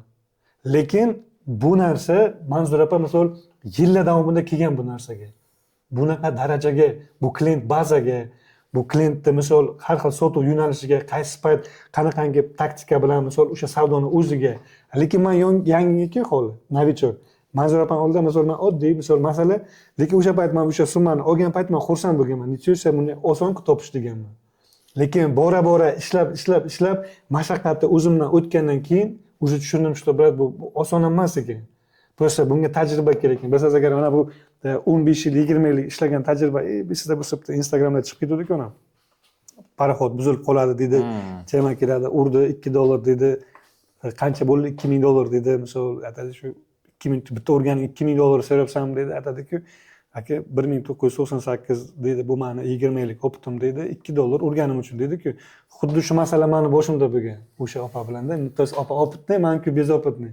O'sha uchun birinchi savdomizda katta summa bilan bo'lgandan keyin menga konkretni motivatsiya bergan, lekin o'zligimni yo'qotmasdan xudoga shukr, mana opitni oshirib borib o'tib shu yo'ldan xudoga shukr bugun kelib, возможно, kimgadir ustozamdir men masalasi shunday.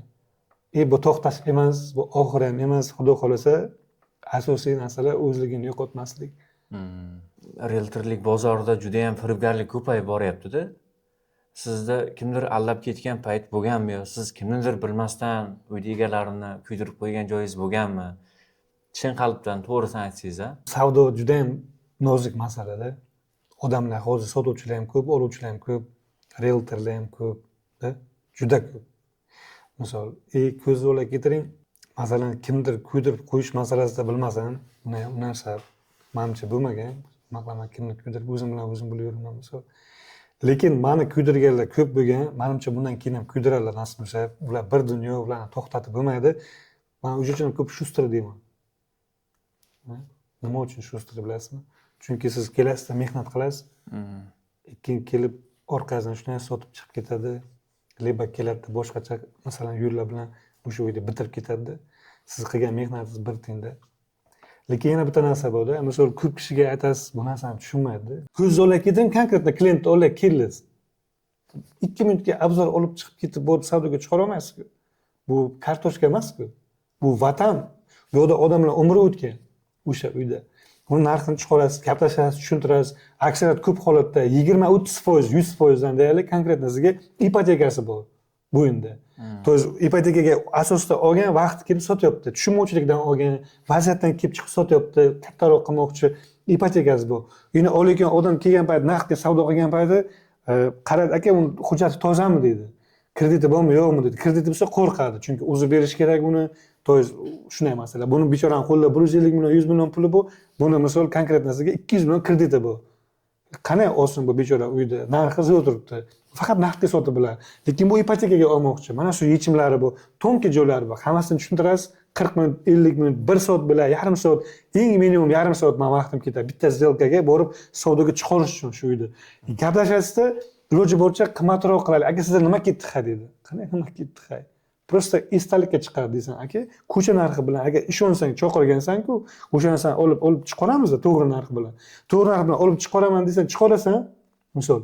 Keyin qanaqadir moment bo'ladi-da, ko'ra bir hafta, misol 5 kun bo'lmaydi-ku. Shunday qarasan, boshqa gruppaga chiqargan, boshqacharoq narx bilan, pastrog'i bilan. Sen bu yarim soat qilgan ishingni tiqib ketdi hamma joyga-da, misol. Qo'pol bo'lsa ham, lekin yaxshi niyatda borgansan oldiga. U sotolmagandan keyin boshqasi chiqaradi. Albatta. Masalan, bitta konkretda komanda bilan ishlayotgan bo'lsang, shu bitta odam san oldinga kelimi cho'qirib, misol gaplash, birinchi summada chiqdimi, bitmadi. Sal tushibroq chiqaringlar, yana tushirib chiqaringlar. Leba bo'lmasa birdaniga boshda aytilgan summaga ko'nikib chiqarish kerak-da, tamom. Masala shunda. Keyin ko'rasiz, telefon qilasiz, aka, o'zingizga klientim bor, olib borsam bo'lam, aka, men sotib dedi. Kim sotdi? Falonchaga berardim dedi.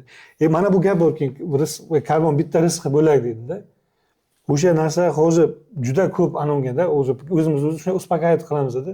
Lekin bu yerda katta mehnat sindiryapti-da ko'p kishi. Gap unda emas, masalan, men novichok bo'lganman. Mana 2,5 yil oldin kelganman.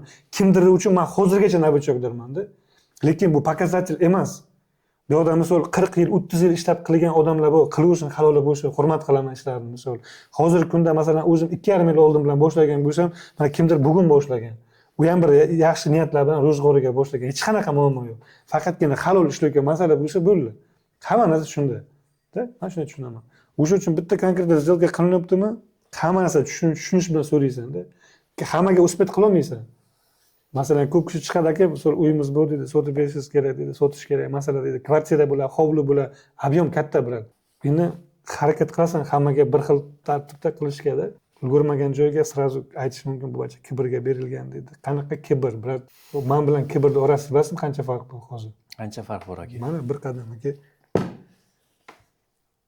yo'q hazillashdim brat unaqa masala yo'q yurakdan aytaman-da kibrlik masala yo'q aka musulmonku biz hammamiz mana shu bir xonada turib aytaman deydiku akam so'ratadi bizlar man gapimizni shuni bitta fishkasi bor deydi bizlarning xalqimizda deydi o'sha любой joyga kirib aka bir xonada turibman-ku deydi mana shu bir xonada turib aytaman deydiku ertasi kuni o'sha odam kedatib ketadi-da o'sha uchun deydi bir xonada turibman deganga ishonma deydi-da tavba qilaman degan hazil brat man to'g'risi чисто yumor bilan lekin chin yurakdan Xullas, yangi qulayotgan uylarda uy olayotgan odamlarga nima maslahat bergan bo'larsiz? Hozir ko'plari firibgarlik bo'lib ketyapti-ku, ikkita uyga sotilib ketyapti, 3 kishi sotib yuboryapti. Yana o'zi ular uchun отдельно tema boshlandi.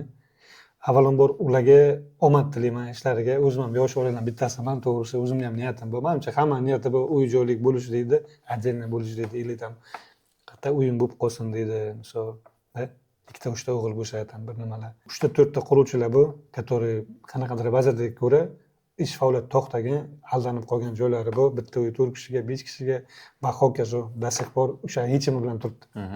Buni aytish shart ham bo'lsa kerak, u aniq hammaga. Lekin ular ham bir masalan 100% hech qaysi viloyatda konkret narsaga anavi yo'q-da. Misol top-toza hamma quruvchi ishini zo'r bajargan masala bo'lmaydi. Odam любой masalada qanaqadir baribir anavi belgi bo'ladi. Masalan, ko'zni olib ketiring 100 talik quruvchilar, 100% quruvchilar 100% hamma ishini 100 talik qilib bera olmaydi. Qayerda ko'rgansiz bu narsa? U nimadir, kimgadir misol bo'lish kerak-ku. Padudar по-любому qanaqa protsentsiz bor-da.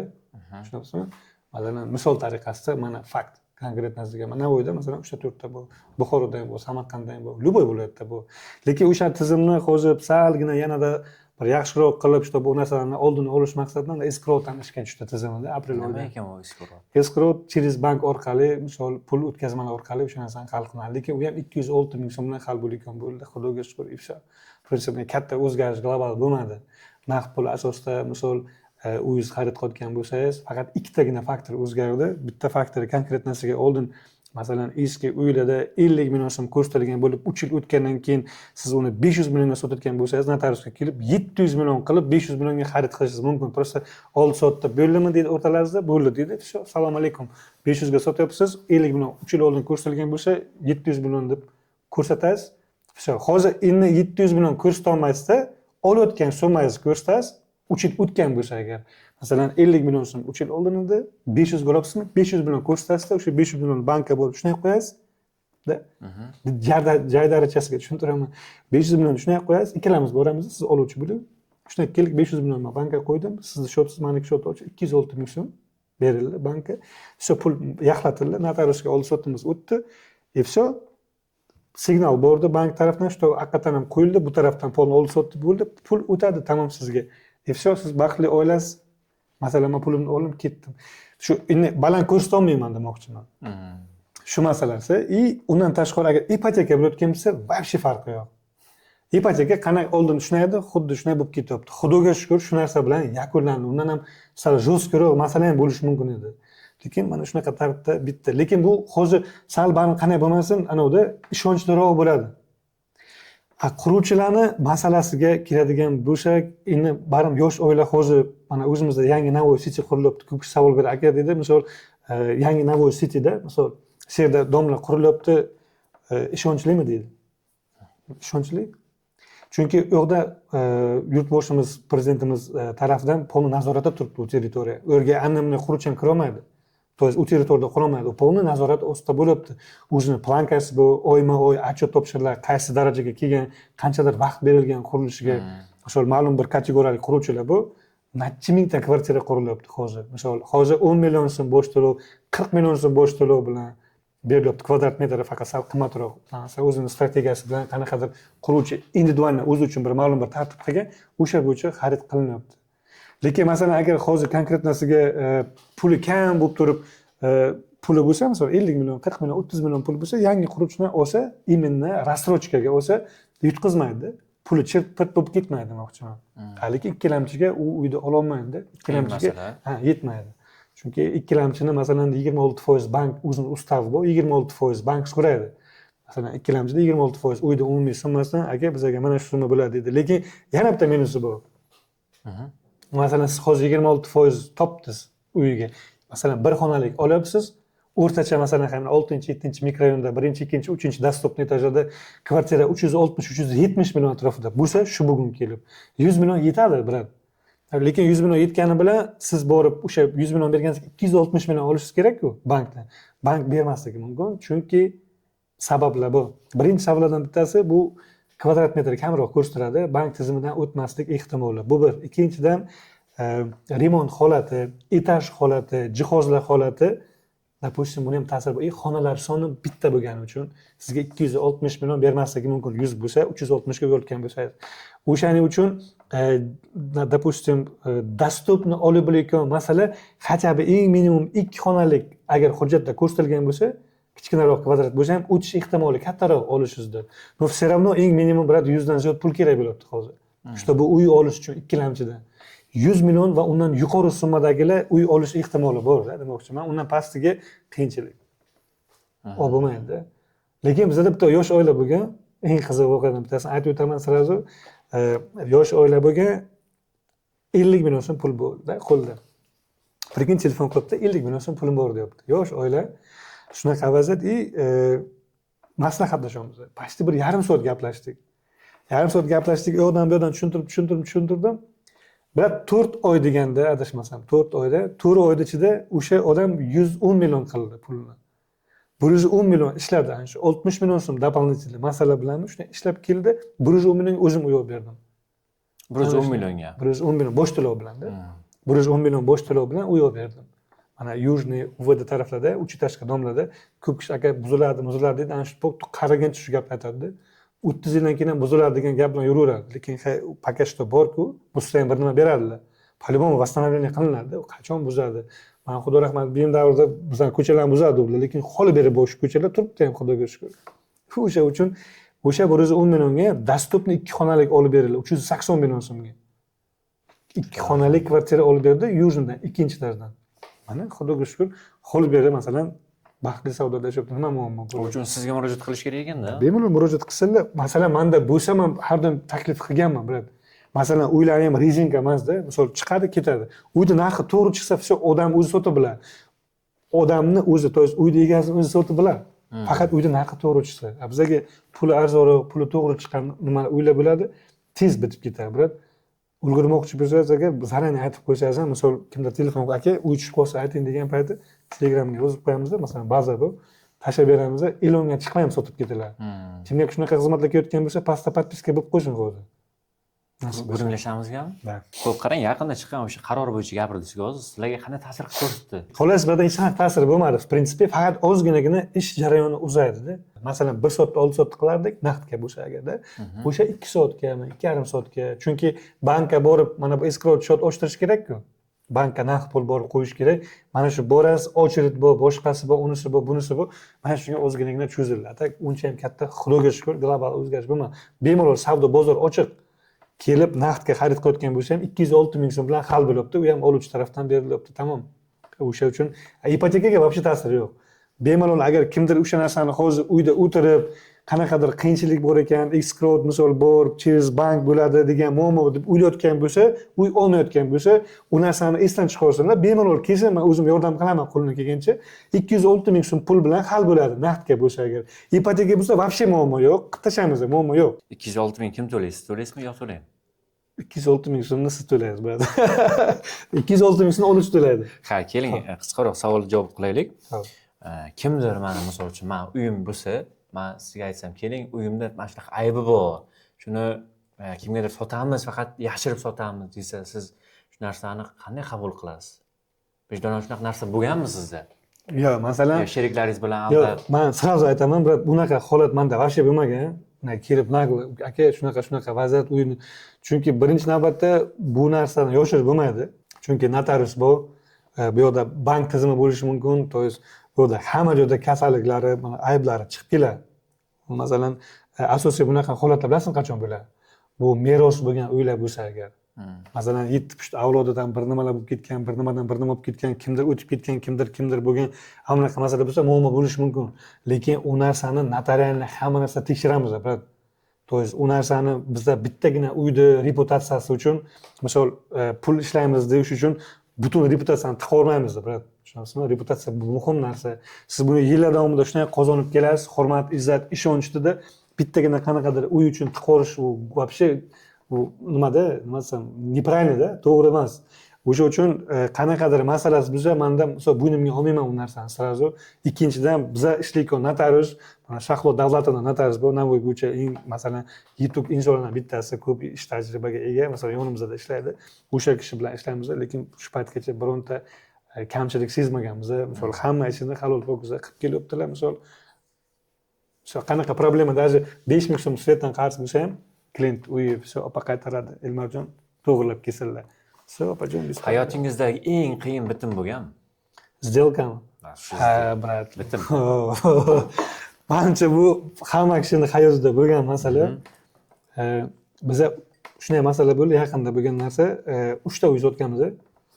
Uchala uy ham bir-biriga ulanganda, sraska bo'lgan. Siz bu kishining uyini olyapsiz, bu kishi meni uyimni olyapti, men esa boshqa kishining uyini olaman-da. Uchalamiz tsepochka bo'lgan. Bunaqa holatlar ko'p kuzatiladi, ko'p bo'ladi. Bitta emas, biz bir vaqt o'zida 2 ta 3 ta tsepochkani olaganmiz. Endi ko'zni o'ylab ketiring, agar men parod qilib qo'ysam, ololmay qolsam, pulim bo'lmay, или вообще любовьta sababga ko'ra siz естественно ololmaysiz, sizni uyingizni uy ololmaydi, chunki bitta odam tsepochkani uzadi-da. Endi ko'zni o'ylab ketiring, bitta hammasini bitirish kerak. Mana shunaqa holat bo'ldi. 3 ta uyni qo'shamiz. Bitta uydagi eng birinchi startvoy boshlanayotgani vaqt qisyapti-da. To есть tezroq qilinglar, tezroq bo'lsin, biz ko'chishimiz kerak deyapti. Masala shunaqa bo'lib qoldi. Endi o'zlarining ham kamchiligi bu. Обычно masalan ipoteka asosida. Yana eng qiziq hammasi ipotekada. Bu hozir bu uyni ipoteka qilib oladi-da, olib bo'lgandan keyin сделка bitta pulni olgandan keyin bosh to'lov qilib bu boshlaydi. Bu tugagandan keyin bu bosh to'lov qilib buni boshlaydi. To есть долгий protsess-da bu. Misol bir hafta, 15 kun, 10 kun vaqt oladi misol. Mana bunaqa holatda eng asosiysi tushunuvchanlikda, tushunish kerak bir-birini. Ba'dan yana klientlar ozgina injiq joylari bor-da, biroq azoblar bilan qildik ana shu narsani. Judalar qiynalib qildik, to'g'risi. Xudoga shukr, hammasi muvaffaqiyatli bo'ldi. 3tasi ham, uchala uyni ham oldi, bitta ko'chib o'tdi. Oxirgi uy ko'chganicha, biroq boshdan o'tganini men bilaman, komanda bilan, Xudo bilan. Lekin Xudoga shukr, mana uchalasi ham baxtli saodatli, hammasi xatm qildi. Yo'qda полюбому xatm qilish kerak edi. Deb mana bugungi kunga kelib, mana shunaqa сделкаlardan biz qo'rqmaymiz. Ishlab ketaveramiz. Muammo yo'q. Sizcha shunaqa сделкаlar bo'lsa, brat, пожалуйста, darvozamiz ochiq, eshigimiz ochiq, xizmatimiz полностью harakat qilamiz, 100% kafolatli qilib berishga-da. Qarang, kelishuv bo'ldi. O'sha zalog berildi. Zalogni olgan odam va'dasida oxirigacha turadimi? Yo qanaqadir vaziyatlar bo'ladimi? Aka, men bittani aytaman, ko'p xil holat bo'ldi. Biza 300 ming so'm zalog olgan paytimiz bo'ldi, uy sotdik. To есть ishini va'dasini bajardi. 5 million so'm zalog berdi, va'dasini bajara olmagan bo'ldi. Endi men tushundingizmi nima deyapman? Tushundim, shu hikoyani. Qarang, 300 ming so'm pul. Uni tushundim. O'sha 5 millionning hikoyasini aytib beringda, nima bo'ldi? Ha, masalan qarang, допустим, endi buni muhokama qilib ham bo'lmaydi. Odamlar yana aytaman, har xil birovda hozir misol men hozir tipa lavzim yo'q deb bir kishiga anaqa qilib bo'lmaydi. Chunki bu neправильно, aytib bo'lmaydi odamni. Lekin konkret narsaga 300 ming so'm pul bergan odam, misol, lavzda turib uyda olganini bilaman. 5 million so'm pul berib, konkret narsaga uyda olmaganligini bilaman. Sababi, misol, realtorlar ko'p-ku. Endi shu bitta kichkina bitta elementlardan, bitta sabablardan bittasi. Masalan, siz mana hozir uyda bitta ko'rsatdim uyda, sizga ma'qul uy. Aytaman, masalan, mana uy egasini ko'rishtirdim, zalog bersiz uy egasiga. Tam uyni sotgansiz, допустим, 5 million zalog beryapsiz-da, shunday chiqib ketyapsiz-da, yana qaysidir uyni ko'ryapsiz. Или qaysidir realtor sizga uy tashlab beribdi, mana shu uyimiz ham bu debdi. Bu uydan sal yaxshiroqmi, или yaxshiroq lokatsiyadami o'sha uy. Nima dirsasi yo'qdi. U bergan 5 million sizga вообще, короче, ko'zga ko'rinmaydi. Kecha o'rasida buni olib ketib qolasiz. То есть bu сделка ketdi 5 million so'm. Endi urush janjal bilan olishingiz mumkin qaytarib, leba agar misol agovorka qo'yilgan bo'lsa qaytaraman degan bo'lsa, lekin bu 5 million bu barakada o'zi aslida. Faiz uyda barakasini beryapti-da, 5 millionni u yoqqa kechqurun uyga boribdi, videoni ko'ryapti-da, boshqa uy kimdir tashlab beryapti. Shu akkuratligina uni trassadan olib chiqib ketibdi-da, bu 5 million so'mni leba qaytarib oladi, leba u bechora ham umidvor bo'lib, uyim sotildi deb boshqasiga beradi, anaqangi tsepочкалар bu. То есть 5 million so'm u ana emas. Lavz просто anavda, brat, bor, lekin kamda. Shuning uchun ham masalan zalog masalasida iloji boricha kattaroq summa olinadi. Чтобы haqiqatan ham сделкасы beton bo'lsin. Masalan, yoshi katta odamlar bilan, mana SSR odamlar bor-ku, oldingi odamlar понятия bilan ishlagandan keyin kelasan, aka javob deydi, misol, muammo yo'q. G'alati просто pul bermasa ham mayli deydi, roziman deydi. Men aytdimmi qilaman deydi, bemalol olib sotib ketadi. Da, ishonch bir-biriga nisbatan og'ayin tonish chiqib ketadi. Kimdirlar bu bilan 10 million so'm pul bergan, 10 million bergan, kecha o'rgan. 10 milliondan. To есть bu hammasi vaziyatdan kelib chiqib, odamiga qarab desam ham to'g'ri bo'ladi. Masalan, siz ko'z o'ylab ketiring, siz hozir 5 milliardlik, misol 3 milliardlik, 2,5 milliardlik kottejlar bor, sotyapsiz-da, zalogga 1 million so'm pul berasiz, $100. Lekin buni olib qarasangiz gap yo'q. Lekin bat kattaroq summa beriladi, $1000. Biz masalan $8,000 zalog olganmiz. Bunga nima deysiz? Eng kattasi 8,000, eng katta zalog $8,000. Kottej sotilyapti. Shuni ketiramiz, ko'ribdi hamma zagonni. Yo'qib, ikki tarafga ham narxi ham zo'r, oluvchi ham, sotuvchi ham maza qilyapti-da. Shuni kelibdi, shuni $2,000 chiqyapti. Agar $8,000 o'z beraman debdi, bu zalogni bilsangiz ham, mana shu debdi. Olib sotib qolaramiz debdi. Men o'zimni kvartiramni misol bitiryapman. Olib sotishni qilib bo'libdi, puli tushgandan debdi. Buni olib sotib qolaramiz debdi. $8,000 shuni olyapti, tamom. Lekin siz o'zingizga уверенный bo'lsangiz, любой summani zalogga berib bilasiz. Agar sizga uy konkretno sizga har tomonlama yoqqan bo'lsa, любой summani zalog berib bilasiz. Eng qizig'i, uyni egasi ham injilishi mumkin, qaytishi mumkin fikrdan. Vaziyat bo'lib qoldi, qaytdi fikrdan, tamom. Mana shu zalog masalasi eng bitta ключевой narsa aytaman. Ana shu narsani agar odamlar qilsa, uy sotuvchisi ham, oluvchi ham konkretno shu narsani qilsa, hech qachon yutqazmaydi. Boshida zalog berayotgan paytda konkretno оговорка qo'yish kerak. Оговорка degani shart. Masalan, men o'zim zalogini beraman, mana aka 1 million zalog. Masalan, men shu narsadan agar mabodo qaytsam, men kechdim shu zalogdan. Agar siz mabodo qaytsangiz, siz kechasiz, masalan, qaytarib beriladim. Shunaqa оговорка boshidan bosh qo'yilsa, halol bilan. Misol bandan oldi, realtorda oldi, masalan, men boraman, men unda bu aytgan va'damada yig'inda birat Xudoni oldi, to'g'ri bu. Qaytadi-ku bu narsa. Просто konkret narsaga aytaman-ku, birat. Eng haloli, masalan, ikkalamiz uy olib sotib qolamiz siz bilan, to'g'rimi? Misol, o'sha uyingiz menga yo'qdi, men sizga zalog bergan payti, agar оговорка qo'ysam, aka men sizga 1 million beraman, bu lavz, bu sizning barakangiz aka. Agar men bo'ldim fikrimdan qaytsam, mana shu 1 millionni kuyib ketadi akajon. Agar masalan siz fikrdan qaytsangiz, pulimni qaytarib berasiz, halolingiz bo'lsin. Всё. Mana shunaqacha uslubi bilan har bitta сделкада qilinsa, hech qanaqangi muammo, tushunmovchilik bo'lib kelmaydi, birat. Tushundingizmi? Kimdirlar bu, masalan, olib sotarlar uyini oladi. Kimdir realtorda misol bor, remont qilib sotayotgan odamlarimiz bu misolda, remont qilibdi, sotyapti. O'shalarga kelibdi, shunaqa оговорка qo'yishni ular ko'nmasligi mumkin. Tushundingizmi? Chunki bu shartga hamma ham ko'navermaydi. Ana shu taraflardan meni bo'lib turish kerak. Mana ko'zni olib ketiring, bo'lgan holat aytaman, realni. Menimcha kimdadir bo'lmagan bo'lsa, bo'ladi значит. По-любому hammada bo'ladi. Bu narsa menimcha, допустим, uyni egasi 500 million uyini sotyapti-da, 5 million zalog olibdi uyiga-da. Tushundingizmi? Bu yerdan qanaqadir shuster yo'q, paydo bo'libdi-da, aytib, aka 510 millionga klientim bo'ylardan 550 millionga odamim bu, o'tkazaylik dedi, misol. 20-30 million razница o'rtada o'ynayapti. Shu aka bu 5 million shuna kechaveradi-da, bu yerdan короче 550 ga tiqora uyda-da, xolamni o'g'liga sotdim, amakim jan o'g'li ham bir nimalar bo'ldi deydi. Shu. Keyin siz bu yerda umid qilibsiz, uyga borib, o'g'anlarga aytyapsiz, hammasiga men uy oldim, 5 million baraka berdi, mana shu uyda oldim deb shuna ko'rsatyapsiz, bu yerda vaysa uy ketdi boshqaga, misol. Shunaqa vaziyatlar ham bor. O'sha uchun kim ular borku, o'sha uchun ham hozir zalog masalasi juda ham murakkabda. Kimdirlar aytadi, 5 million deydi, aka, agar mabodo deydi, men qaytsam deydi, lazimni, men 5 millionni kuyib ketsin deydi. Olmayman deydi. Agar mabodo deydi, siz fikringizdan qaytsangiz deydi, uy egasiga aytadi, siz qaytsangiz deydi, 10 million qilib qaytarib berasiz deydi. Tushundingizmi? Ana shunaqa masalalar ekan. Bizlar qaytartirib olganmiz shuni. Masalan, masala bo'lgan 6 million so'm pul berilgan, qaytartirib olingan. 12 million 10 million berdi qaytartirib. Olgan odam uchun. Chunki qimmatroqga sotaverdi uyni, prikин. Biz короче kilomiz dokument boshqa uy ketgan, boshqaga sotavergan uyni уже.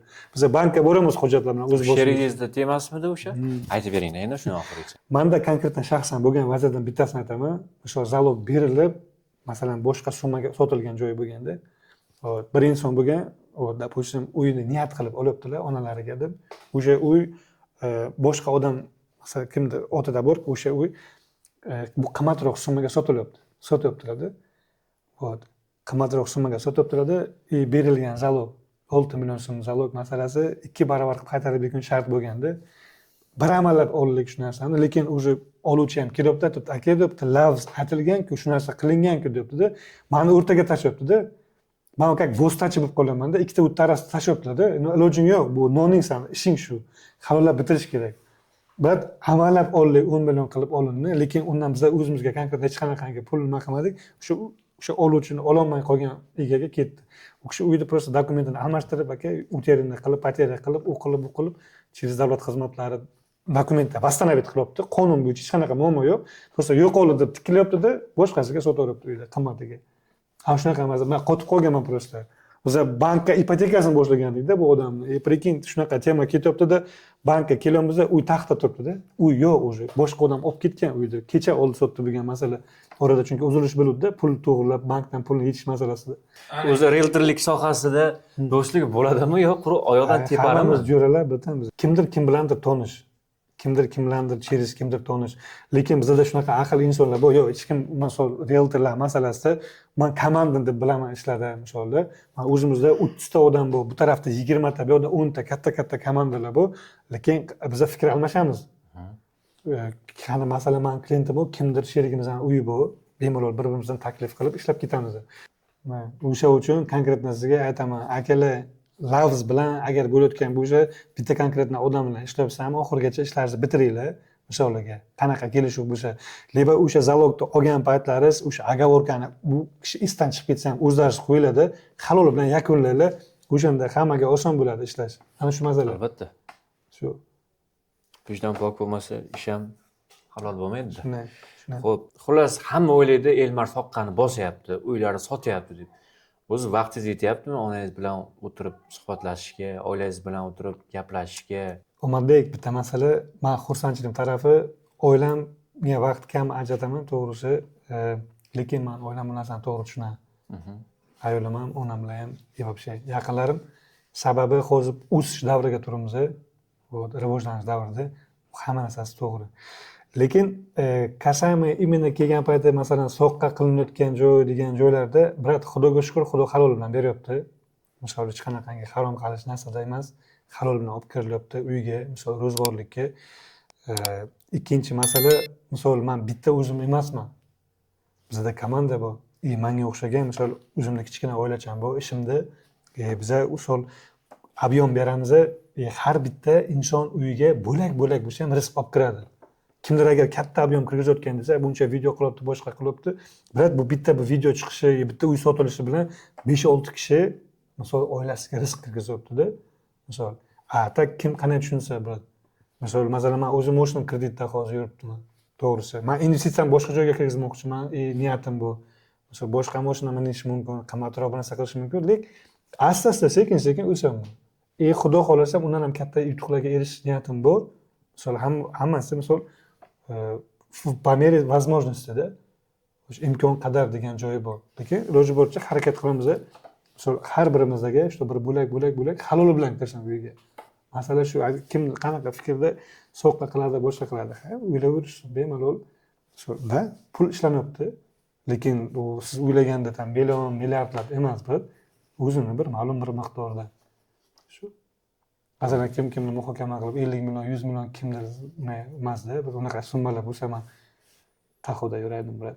Elmar aka, ko'ryapmiz, uylar realtorlarsiz ham, maklerlarsiz ham sotilyapti, programmalar chiqyapti, uy soat shunga o'xshagan.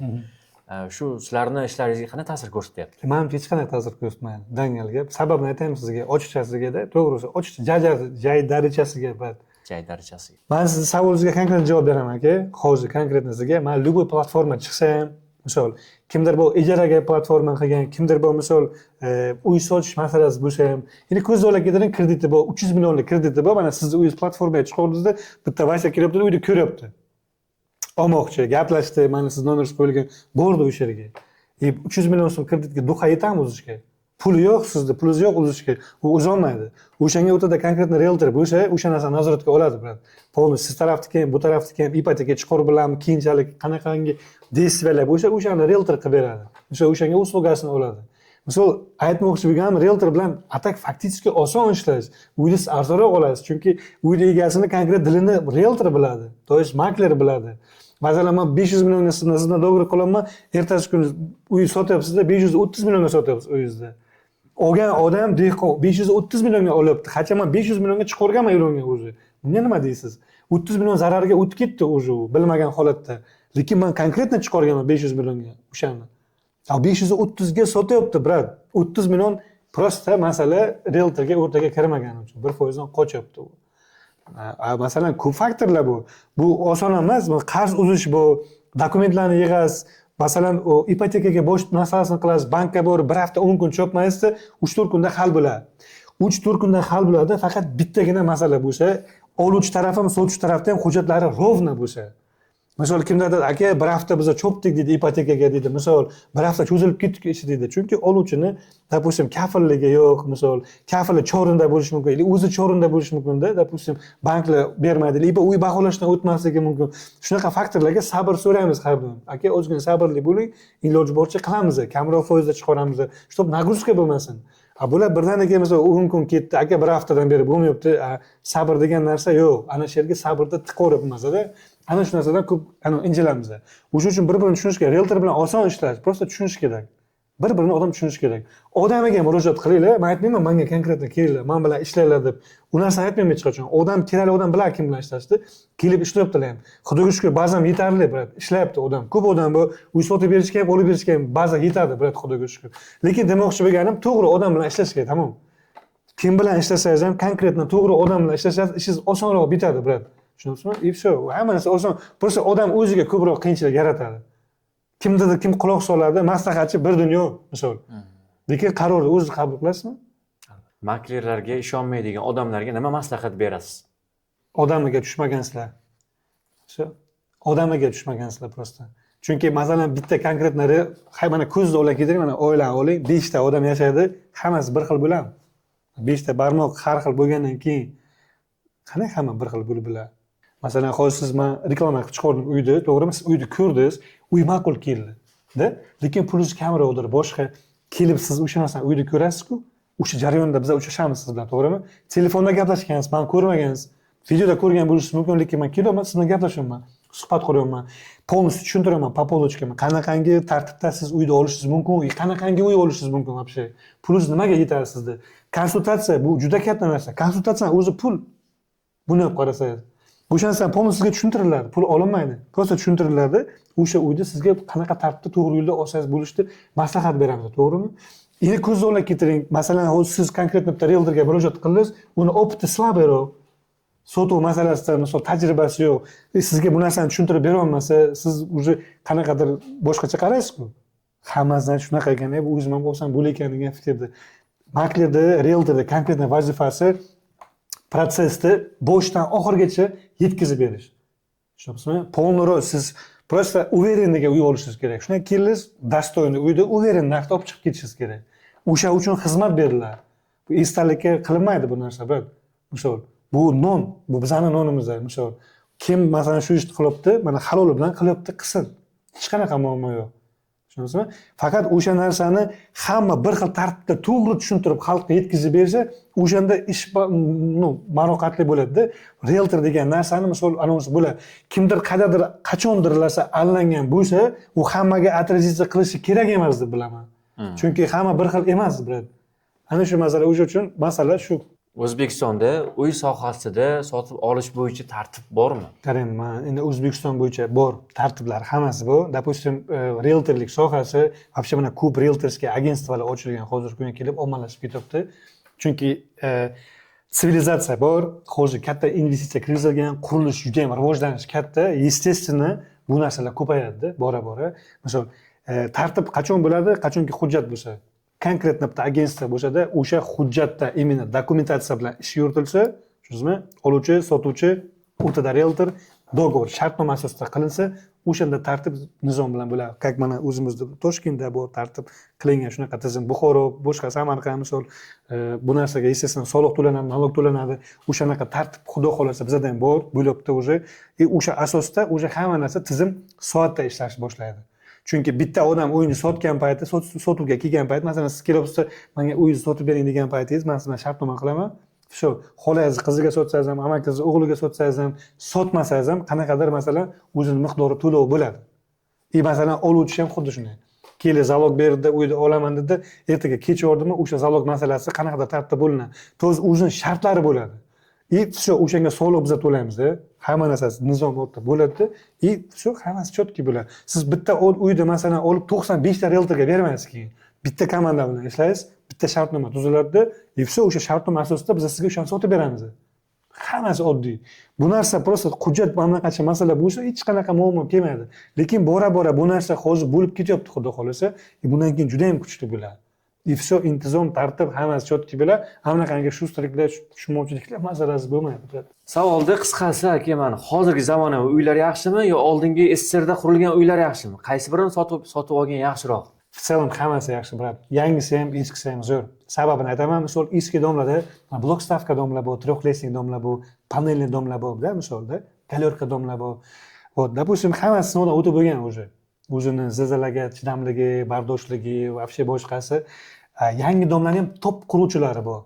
Misol, современный zamon talabiga qarab, misolda, chiroyligida, dizaynida, misol, udobstvida quryaptilar. Lekin o'zini top 5 quruvchilari bor. Men uchun misol, lично.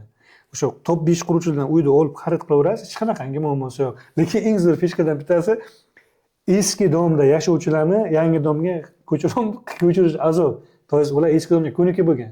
Ular shu tinch eski domdan olamiz deydi. Shu.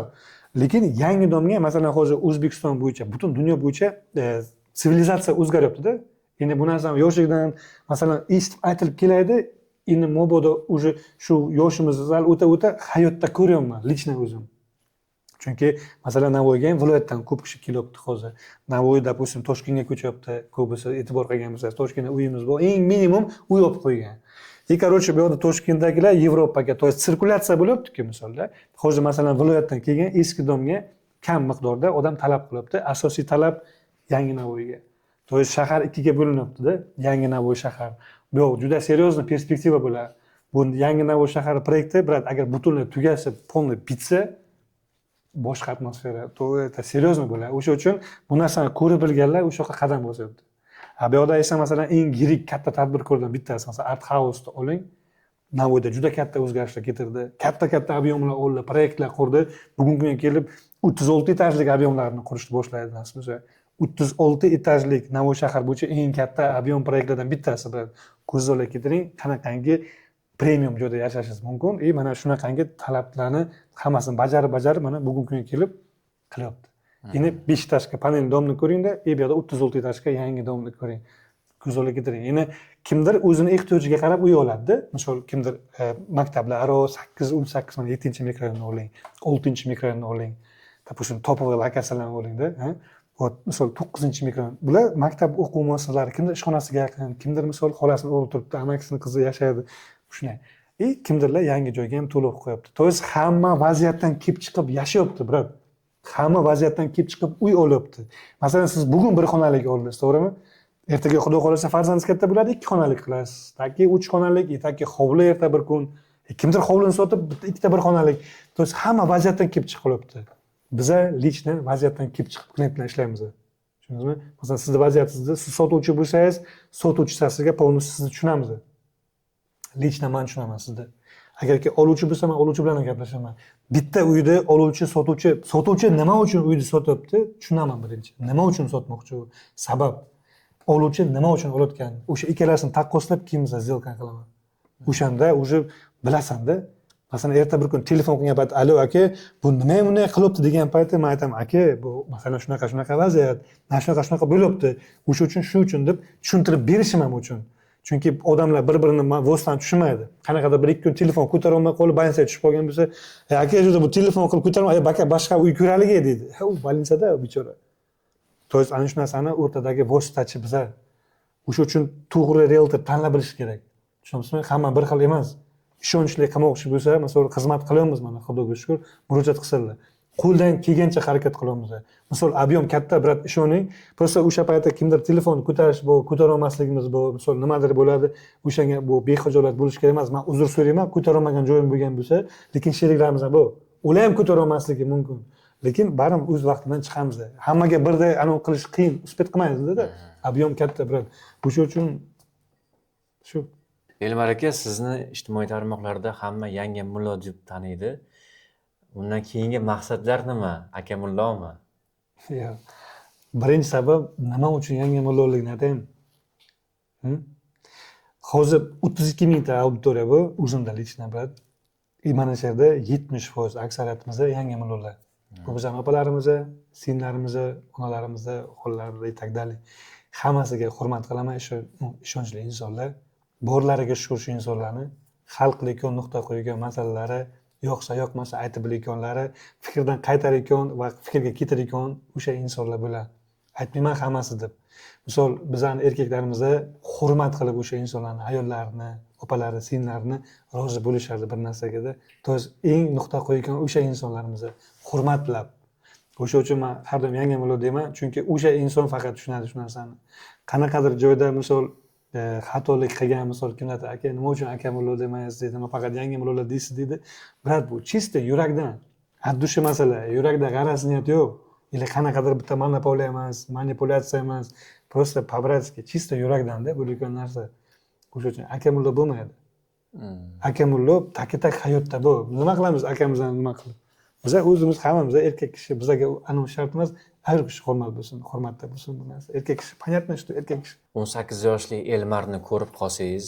unga nima maslahat bergan bo'lardingiz 18 yoshli Elmarni agar masalan man 18 yoshda Elmarni hozirgi tushuncha bilan bo'lganda edim man o'sha kunda realtor bo'lardim to'g'risi 18 yoshlik masala man yoshlarga konkretno maslahatim man xursandchiligim bitta narsadan chunki ko'p yoshlarni ko'ryapman hozir mana kitob o'qiyapti ko'proqda misol til o'rganyapti mana shu til o'rgansa zo'r bo'ladi agar til o'rgansa xudo xohlasa katta o'zgarishlar bo'ladi hozir Yevropa bilan ko'p ishlar bo'lyapti kelajakda katta asqotayotgan masala bu degani konkretnasiga til o'rganinglar bu birinchisi ikkinchi masala konkret diqqatlaringizni vnimaniyani qo'yish kerak biznesga agar imkoniyat bo'lsa ota onalar sharoitlik bo'lib qolsa ulardan unumli foydalaninglar ota onalaringizdan unumli foydalaninglar именно то есть demoqchi bo'lgan narsam sharoit bor o'sha narsani to'g'ri yo'lda ishlatsinlar o'qishgami boshqagami agar aql farosat yetsa o'shani bir qanaqadir biznesga qo'yib siljitib ketaversin chunki ota ona masalasi o'lim yosh tanlamaydi lekin ular paka bor foydalanib qolish kerak haloli bilan to'g'ri yo'lda faqat bu ikkinchi maslahat uchinchi maslahatim hozir o'ylayapman uchinchi maslahatim короче uchinchi maslahat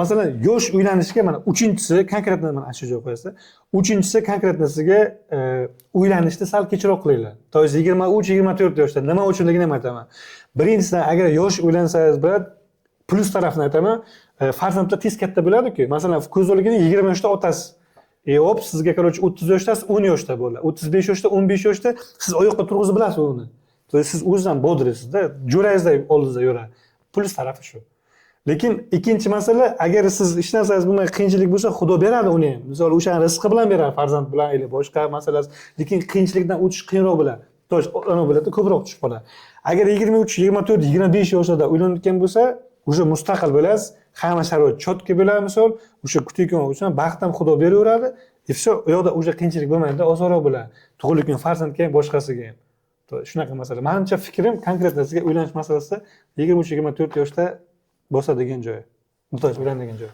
zo'r javob berdilar akamiz endi qarang Elmar aka man bu 18 yoshli maslahatingizni aytdingizda o'zingizni hozirgi statsioningizdagi maqsadlaringiz qanaqa maslahatim nimami rejalarim. Rejalaringiz haqida gapirib bersangiz. Man bitta narsa aytaman aka, to'g'risi Omadbek, bitta narsa aytaman, maqsad juda ham ko'p. To'g'risi, avvalambor Xudo agar nasib bo'lsa, inshaalloh hammasi rejadagidek bo'lsa, o'zimni katta niyatim bu, o'zim ham realtorskiy agentство ochaman baribir Xudo xohlasa, inshaalloh. Yaxshi insonlar bilan, sheriklarimiz bilan, komandamiz bilan misol ishlaymiz.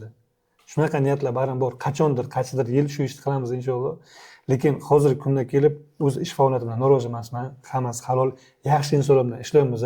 Xudoga shukr, hech qanaqangi tushmovchilik yo'q, bo'lmaydi ham. Nasib bo'lsa, kelajakda niyatlarimiz bu, yaxshigina xonadonlar nasib qilsa, masalan, o'zimning ham orzum bu, yaxshi uylarda nasib qilib yashashda, oilamni olib chiqib, misol, onamlar uchun chiroyli sharoit yaratib berish misolda, kvartira niyati, xuddi mana shunday inson. Men o'zi oddiy insonman, birat, yaxshi niyatlar bilan mana ertalabdan kechgacha harakatdaman. Umid qilamanki, Xudo o'sha yaxshi insonga faqat yaxshi insonlarni uchratadi. Mana masalan, men sizni topa oldim, qayerdan topa oldim, biz bo'lsin misol. Mana bugun gurunglashamiz-da biz. Masalan, bizani hozir ko'rayotgan odamlar ham bor. Masalan, bizning komanda hozir hammasi ko'ryapti shu videoni. Polnoy 32 mingta odam, polnoy komanda ko'rib turibdi hozir. Umid qilamanki, kimnidir qaysidir savoliga javob berib bildim shu yerda hozir. Agar kimgadir shu narsalar ma'qul kelgan bo'lsa, hammalaringizga rahmat deyman, to'g'risi. Albatta. Sizga ham kattakon rahmat shunaqangi dasturingizda. Mana bugun biz nimanidir xalqqa yoritib berdik. Eng qizig'i yangi auditoriya. Biz masalan hozir 32 mingta bo'lsak, bukvalni mana shu videolar chiqibdi hozir orada o'sha 33 ming, 34 ming, 35 ming yangi oilamiz kengayapti, Xudo xolasa. Mana shu taraflama qancha insonni biz misol yaxshilik bilan misol ishlarini halol bilan bitirib bersak, o'shacha inson misol xursand bo'ladi, qanchadir insonning mushkuli oson bo'ladi. Bunga yana sizlar ham sababchi bo'lasiz. Albatta. Endi yana bitta joyimiz qolib ketdi. Gurunglashamizning asosiy, ya'ni an'anasi bor. Sizdan oldingi mehmonimiz aynan sizga savol qoldirgan. Farruh Rajabov qayta tug'ilish asoschilaridan biri. Shu akamiz sizga savol qoldirgan va o'sha savolni men sizga qo'yib eshitiraman va shu savolga javob berishingiz kerak bo'ladi birinchisi. Ikkinchisi, sizdan keyingi odamga savol qoldirishingiz kerak bo'ladi. Nasib bo'lsa, mayli bir. Ana shu mehmonimizga aytaman, siz o'zingiz yaxshi ko'rgan, tanlagan insonni aql bilan tanlaganmisiz yoki qalb bilan tanlaganmisiz? Shu savolga javob berishingiz kerak. Lekin tochlisini aytishlari kerak. Xudo xolasa, aniq tochlisini aytarlar, nasib bo'lsa. Farruh akamizni savollariga javob berishingiz kerak bo'ladi, boshqa imkoniyatingiz ham yo'q. Farruh aka zo'r savol beribdilar. Qo'shimcha tarzda tansa aytmoqchiman. Nima uchun men bu kishini hurmat qilaman? Gapirdan hozir aytganda juda ham odam ikki xil fikrlaydi. Yurak bilan, aql bilanda. Misol, aql bilan yurak ikki xil taraflama fikrlaydi. Yurakdagi yumshoqroq bo'ladi, aql o'tkirroq bo'ladi.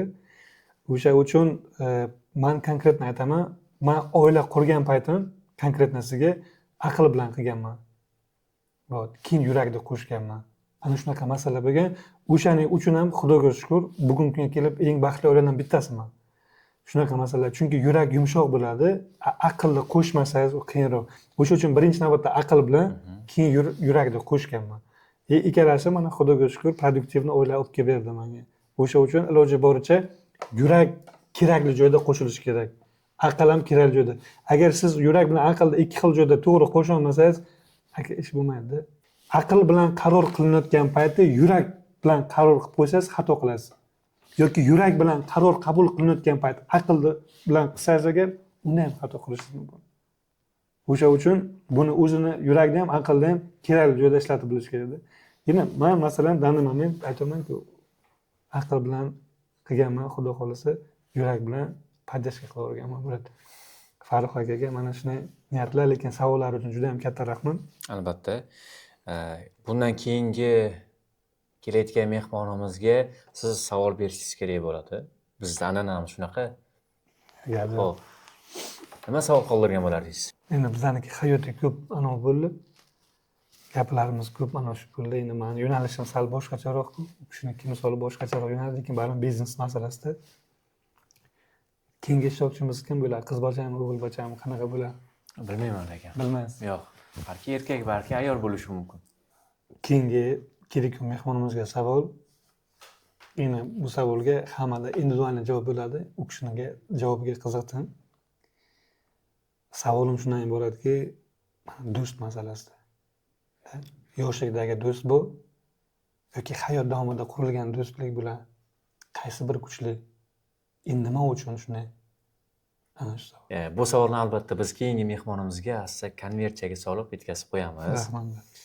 Katta rahmat aka. Bitta iltimosim bu. Допустим, mana shu podkastimiz полностью olindi. Mana shu yakuniga kelib qoldik. Menda bitta yangilik bu.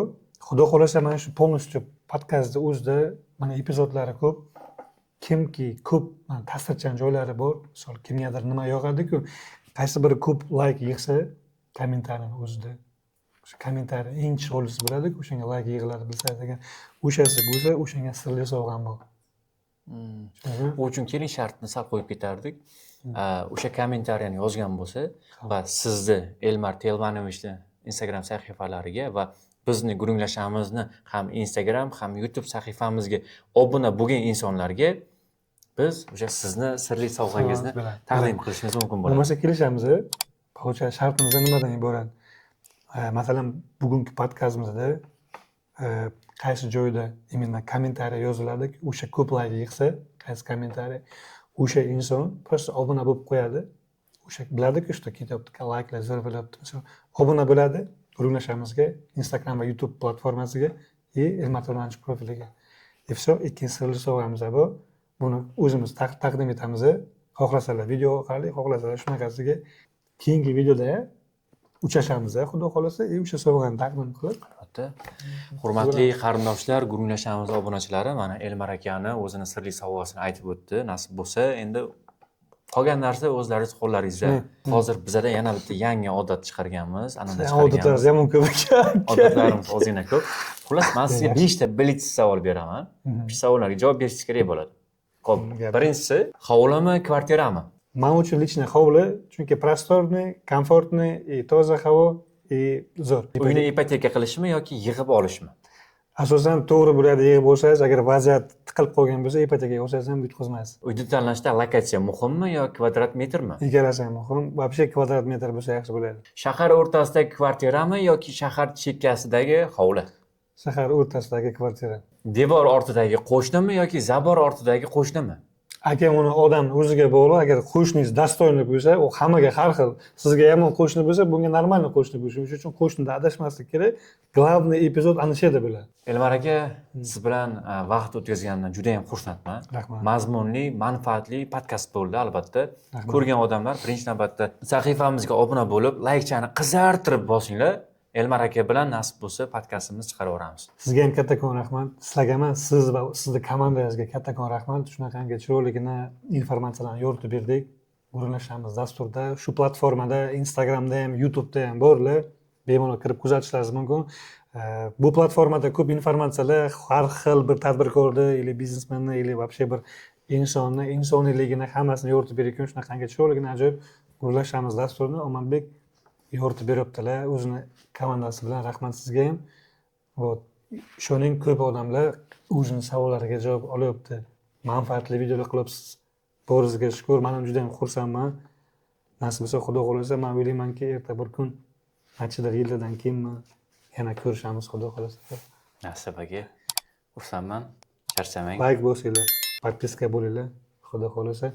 Omonbek, hech kimgadir shunaqangi xizmatlar kerak bo'lsa ham, qanaqadir bir yangilik, o'zi tadbirkorlik bir bizneslaringizni rivojlantirmoqchi bo'lsangizlar, mana shu bola yordam qilar, nasib bo'lsa. Yordam qilasizmi? Albatta. Kattakon rahmat. Xudo rozi Sog' bo'lsin bo'ling. sizdan. Kattakon rahmat. Hammaga rahmat.